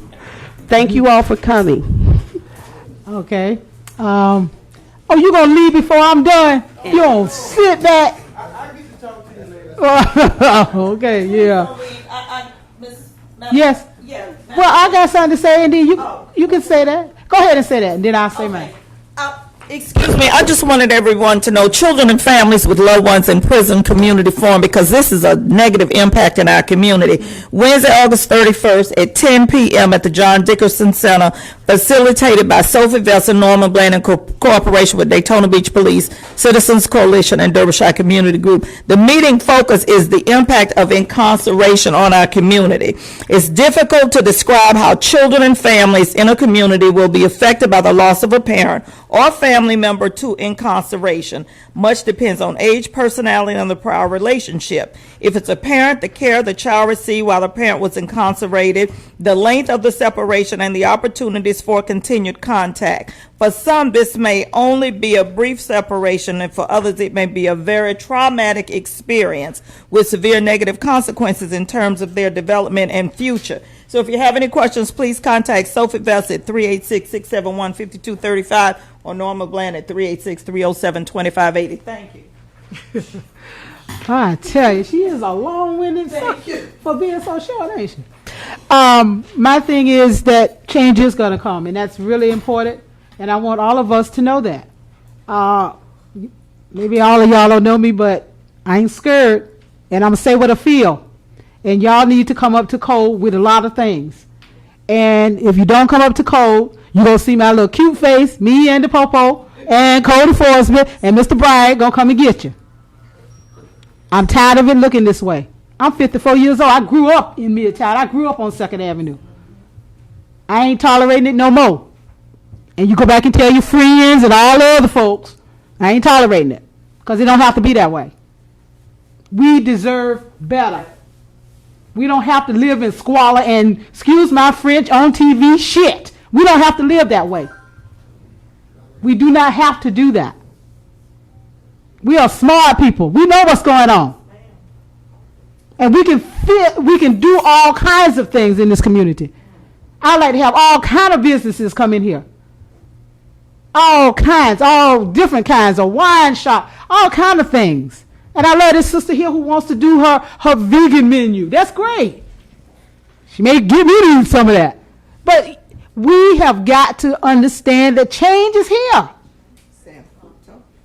And that's it. Sam, I'm so happy that you're doing the wings and stuff on Wednesday. Boy, that's great. You're doing a good thing. You got a nice crowd. Give me some flyers so we can put them out in the community. I'm here to help. I'm here to help anybody. But I ain't for no crap and no junk. I get on them, staff, I get on them all the time. And I ain't scared of them either. This board has been busting their butt to help this community. And you know, sometimes it gets a little hard when you get everybody coming against you. But you know what? You got to pick up that Bible and you got to go to read. No forms go form against you. All we got to do is keep on doing what we're going to do. No, I ain't trying to preach now. You don't want me to preach now. Because that's ridiculous. We're not going to take disgusting food and going in places where ain't no dates on the meat and stuff. Y'all know better than that. And quit reading what you see, he not here. He left. James Harper. And I told him about his little self at City Commission meeting. Can't do that. Don't do half the story. Now you're going to write something next week that something else, and I have to kick him to sleep. Now that's not right. If you're going to report on the right things. We do enough stuff bad that people can get us for. But don't lie. And Mr. Bryant, you know I love you. You're always there for us. And I know she calls you 11 o'clock in the morning. Hey, I call you at 7 a.m. He got to be the work date.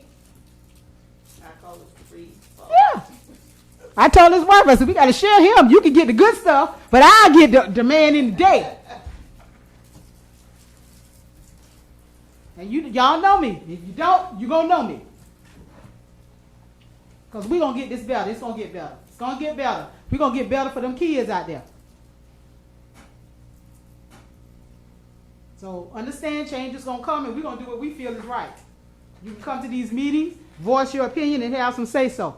But when it all comes down to it, if you don't come, sorry on you. But if you don't come up to code like it's supposed to be, when we start doing what we got to do, because there's codes already out there. There's codes already out there. And we can't just sit on these different things. It's like Haynes Street. I know the sister over here, you know, she can't even get out. But there's so many things going on with that. There's so many other things happening there, you know. But we are going to make sure that it gets better. and we're going to do this plan. Because without a plan, you have nothing. And all y'all know that, because all y'all business folks. Mr. Fordham? You need resources, Madam Chair. You need a plan first, Mr. Fordham. First of all, you get a plan. The resources will come. Get the resources, get your grants, get some things in place, Mhm. so you can initiate some actions. First of all, we got to get a You have plan. nice vision, but you know, you can't just tear down everything. We're not trying to tear down everything. No, that's not. That's another falsehood that you are putting out there. The good revitalization restoration plan is one where you replace, Yeah. you displace. I can't hear him. All right. Oh. Yeah. Oh, I'm going. Push up. All right. This has been a great meeting, and I'm glad you all came. Please come again. We're here. We're always here the second Tuesday of the month, and we'll stay as long as we have to, so you all can get your say. Because that's what I believe in. Everybody have their say, whether you like it or not. Whether you like me or not, I don't care. But you're gonna respect this board and respect, because Charles Cherry and Golden fought for this. And nobody's going to disrespect this. Nobody.